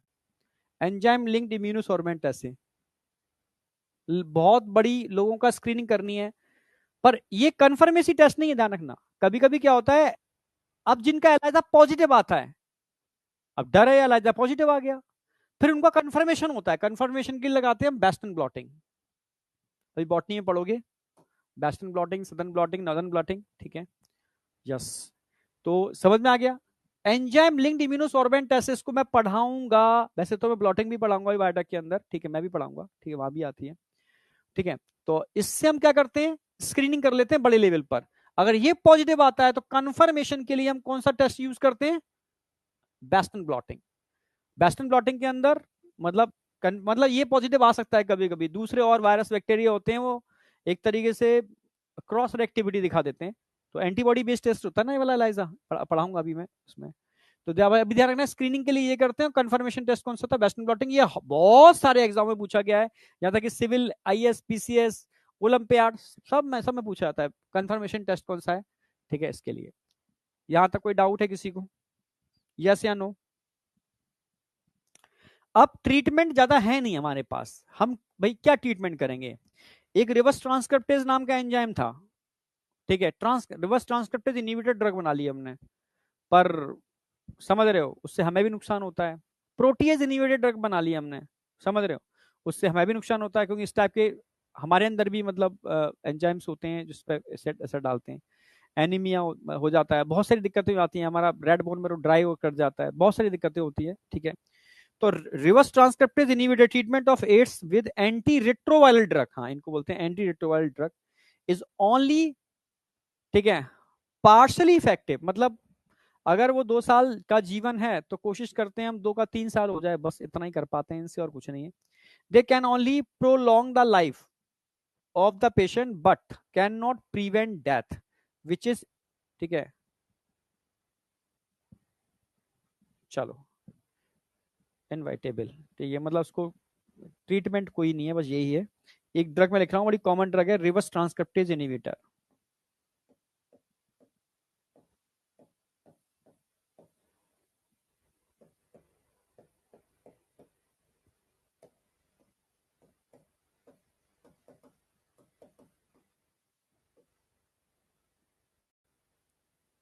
इसको बोलते हैं AZT, AZT, एजिडोथाइमिडीन कहते हैं, AZT के नाम से आती है AZT। ये है reverse transcriptase inhibitor AZT। Protease inhibitor भी आती है, हाँ।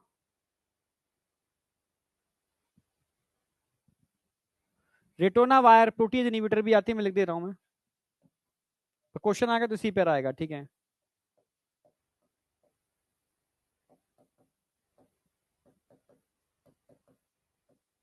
बहुत सारी है, पर एक कॉमन ड्रग है, इसको याद रखो। इसका भी मैं एक एग्जांपल बता दे रहा हूं ना, रेटोना वायर।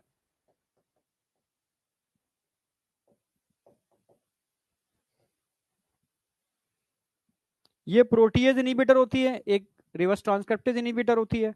कई डॉक्टर इनकी कॉम्बिनेशन थेरेपी भी यूज करते हैं, ठीक है। मतलब ज्यादा एजेटी, एजिडोथाइमिडीन नाम है वैसे इसका, एजेटी याद रखो।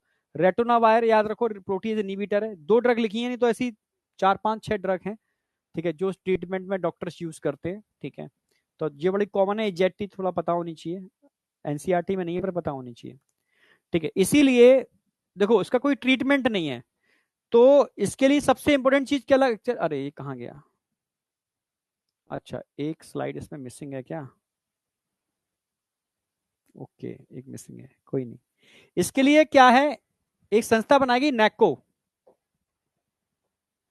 NACO, national AIDS control organisation. इसका सिंबल भी देखा होगा आपने, इस तरीके से होता है ऐसे, याद आया, क्रिकेटर पहने रहते हैं, आप देखा होगा आपने सिंबल इस तरीके से, नैको। एक ऑर्गेनाइजेशन है, national AIDS control organisation, India की नेशनल लेवल की ऑर्गेनाइजेशन है, लोगों को अवेयर करती है, लोगों को बताती है कि यार एड्स किस किस तरीके से फैलता है, आप अवेयर रहो तो एड्स नहीं होगा, ठीक है। अवेयरनेस चाहिए इसके लिए, और बहुत सारे एनजीओ भी इस पे काम कर रहे हैं, ठीक है, यस बहुत सारे एनजीओ काम कर रहे हैं इसके ऊपर, लोगों को अवेयर करने के लिए। पर फिर भी देखो, मतलब क्या बताऊं, लोग पढ़े लिखे नहीं है, क्या है, अब तो इसलिए पढ़ाया भी जाता है कि आपको पता होना चाहिए कि एड्स, एसटीडी, ठीक है, ये बीमारियां किस तरीके की बीमारियां हैं, कैसे फैलती है, किस तरीके से कम्युनिटी के अंदर फैल जाती हैं, अवेयरनेस क्यों जरूरी है, चीजों को कंट्रोल रखना क्यों जरूरी है, समझे। चलो, यहां तक कोई डाउट। आज मैं ड्रग्स चालू नहीं कर रहा, इसीलिए कल का प्रॉपर टाइम रखूंगा। ड्रग्स थोड़ा सा मतलब एग्रेसिव है, मतलब ड्रग्स का मतलब है आपके अंदर एकदम आग लगनी चाहिए, समझ रहे हो, हाँ। तो कल लगाऊंगा आग बॉडी के अंदर खतरनाक वाली। तो कल मैं ड्रग्स खत्म करूंगा पूरी जोश और जुनून के साथ, पूरी तैयारी से आना। तो आज पूरा टाइम दे रहा हूँ, एड्स को एक बार पढ़ लेना, कल मैं रिवीजन नहीं कराऊंगा, ड्रग्स ही कराऊंगा पूरे मतलब टाइम के अंदर, परफेक्टली ड्रग्स कराऊंगा मैं, कोई सेकंड थॉट नहीं, ठीक है। ओके, तो कल मैं ड्रग्स के लिए आ रहा हूँ, तो मैं उतना ही पढ़ाता हूँ जितना तुम आसानी से डाइजेस्ट कर पाओ, पूरी मतलब उसकी तरीके से।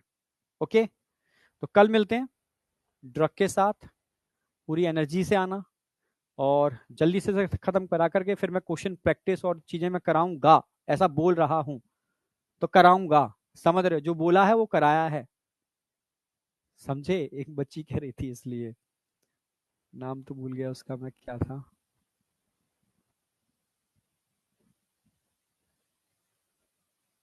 बायोमोलिक्यूल के क्वेश्चन डायरेक्ट एनसीईआरटी से आते हैं, तुम पीवाईक्यू लगाओ 4 5 साल के, ठीक है, मैं लगवाऊंगा अभी, जो सीरीज चालू कर रहा हूँ ना बायोमोलिक्यूल का, मतलब पूरा मैं बना बना के दे दूंगा आपको, आप समझ जाओगे।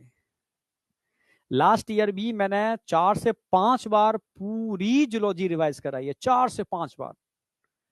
ठीक है, तो अपनी तरफ से तो मैं इतना इतना मजबूत कर देता हूँ, खाली नीट तक कोशिश नहीं करता, मैं कोशिश करता हूँ कि बच्चा मतलब हर लेवल पर तैयार हो जाए, हर लेवल पर।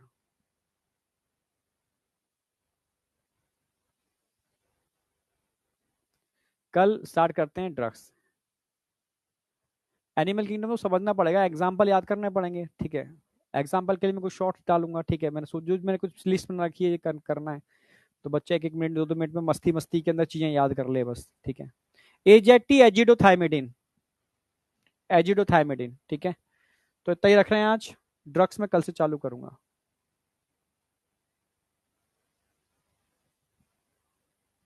1 मिनट इसको सेव करता हूँ पहले तो मैं।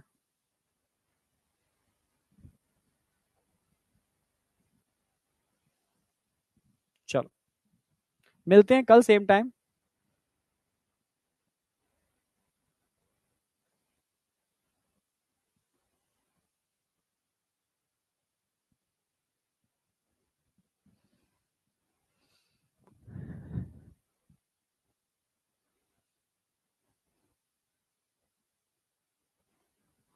अब यहाँ पर आ जाओ ड्रग्स।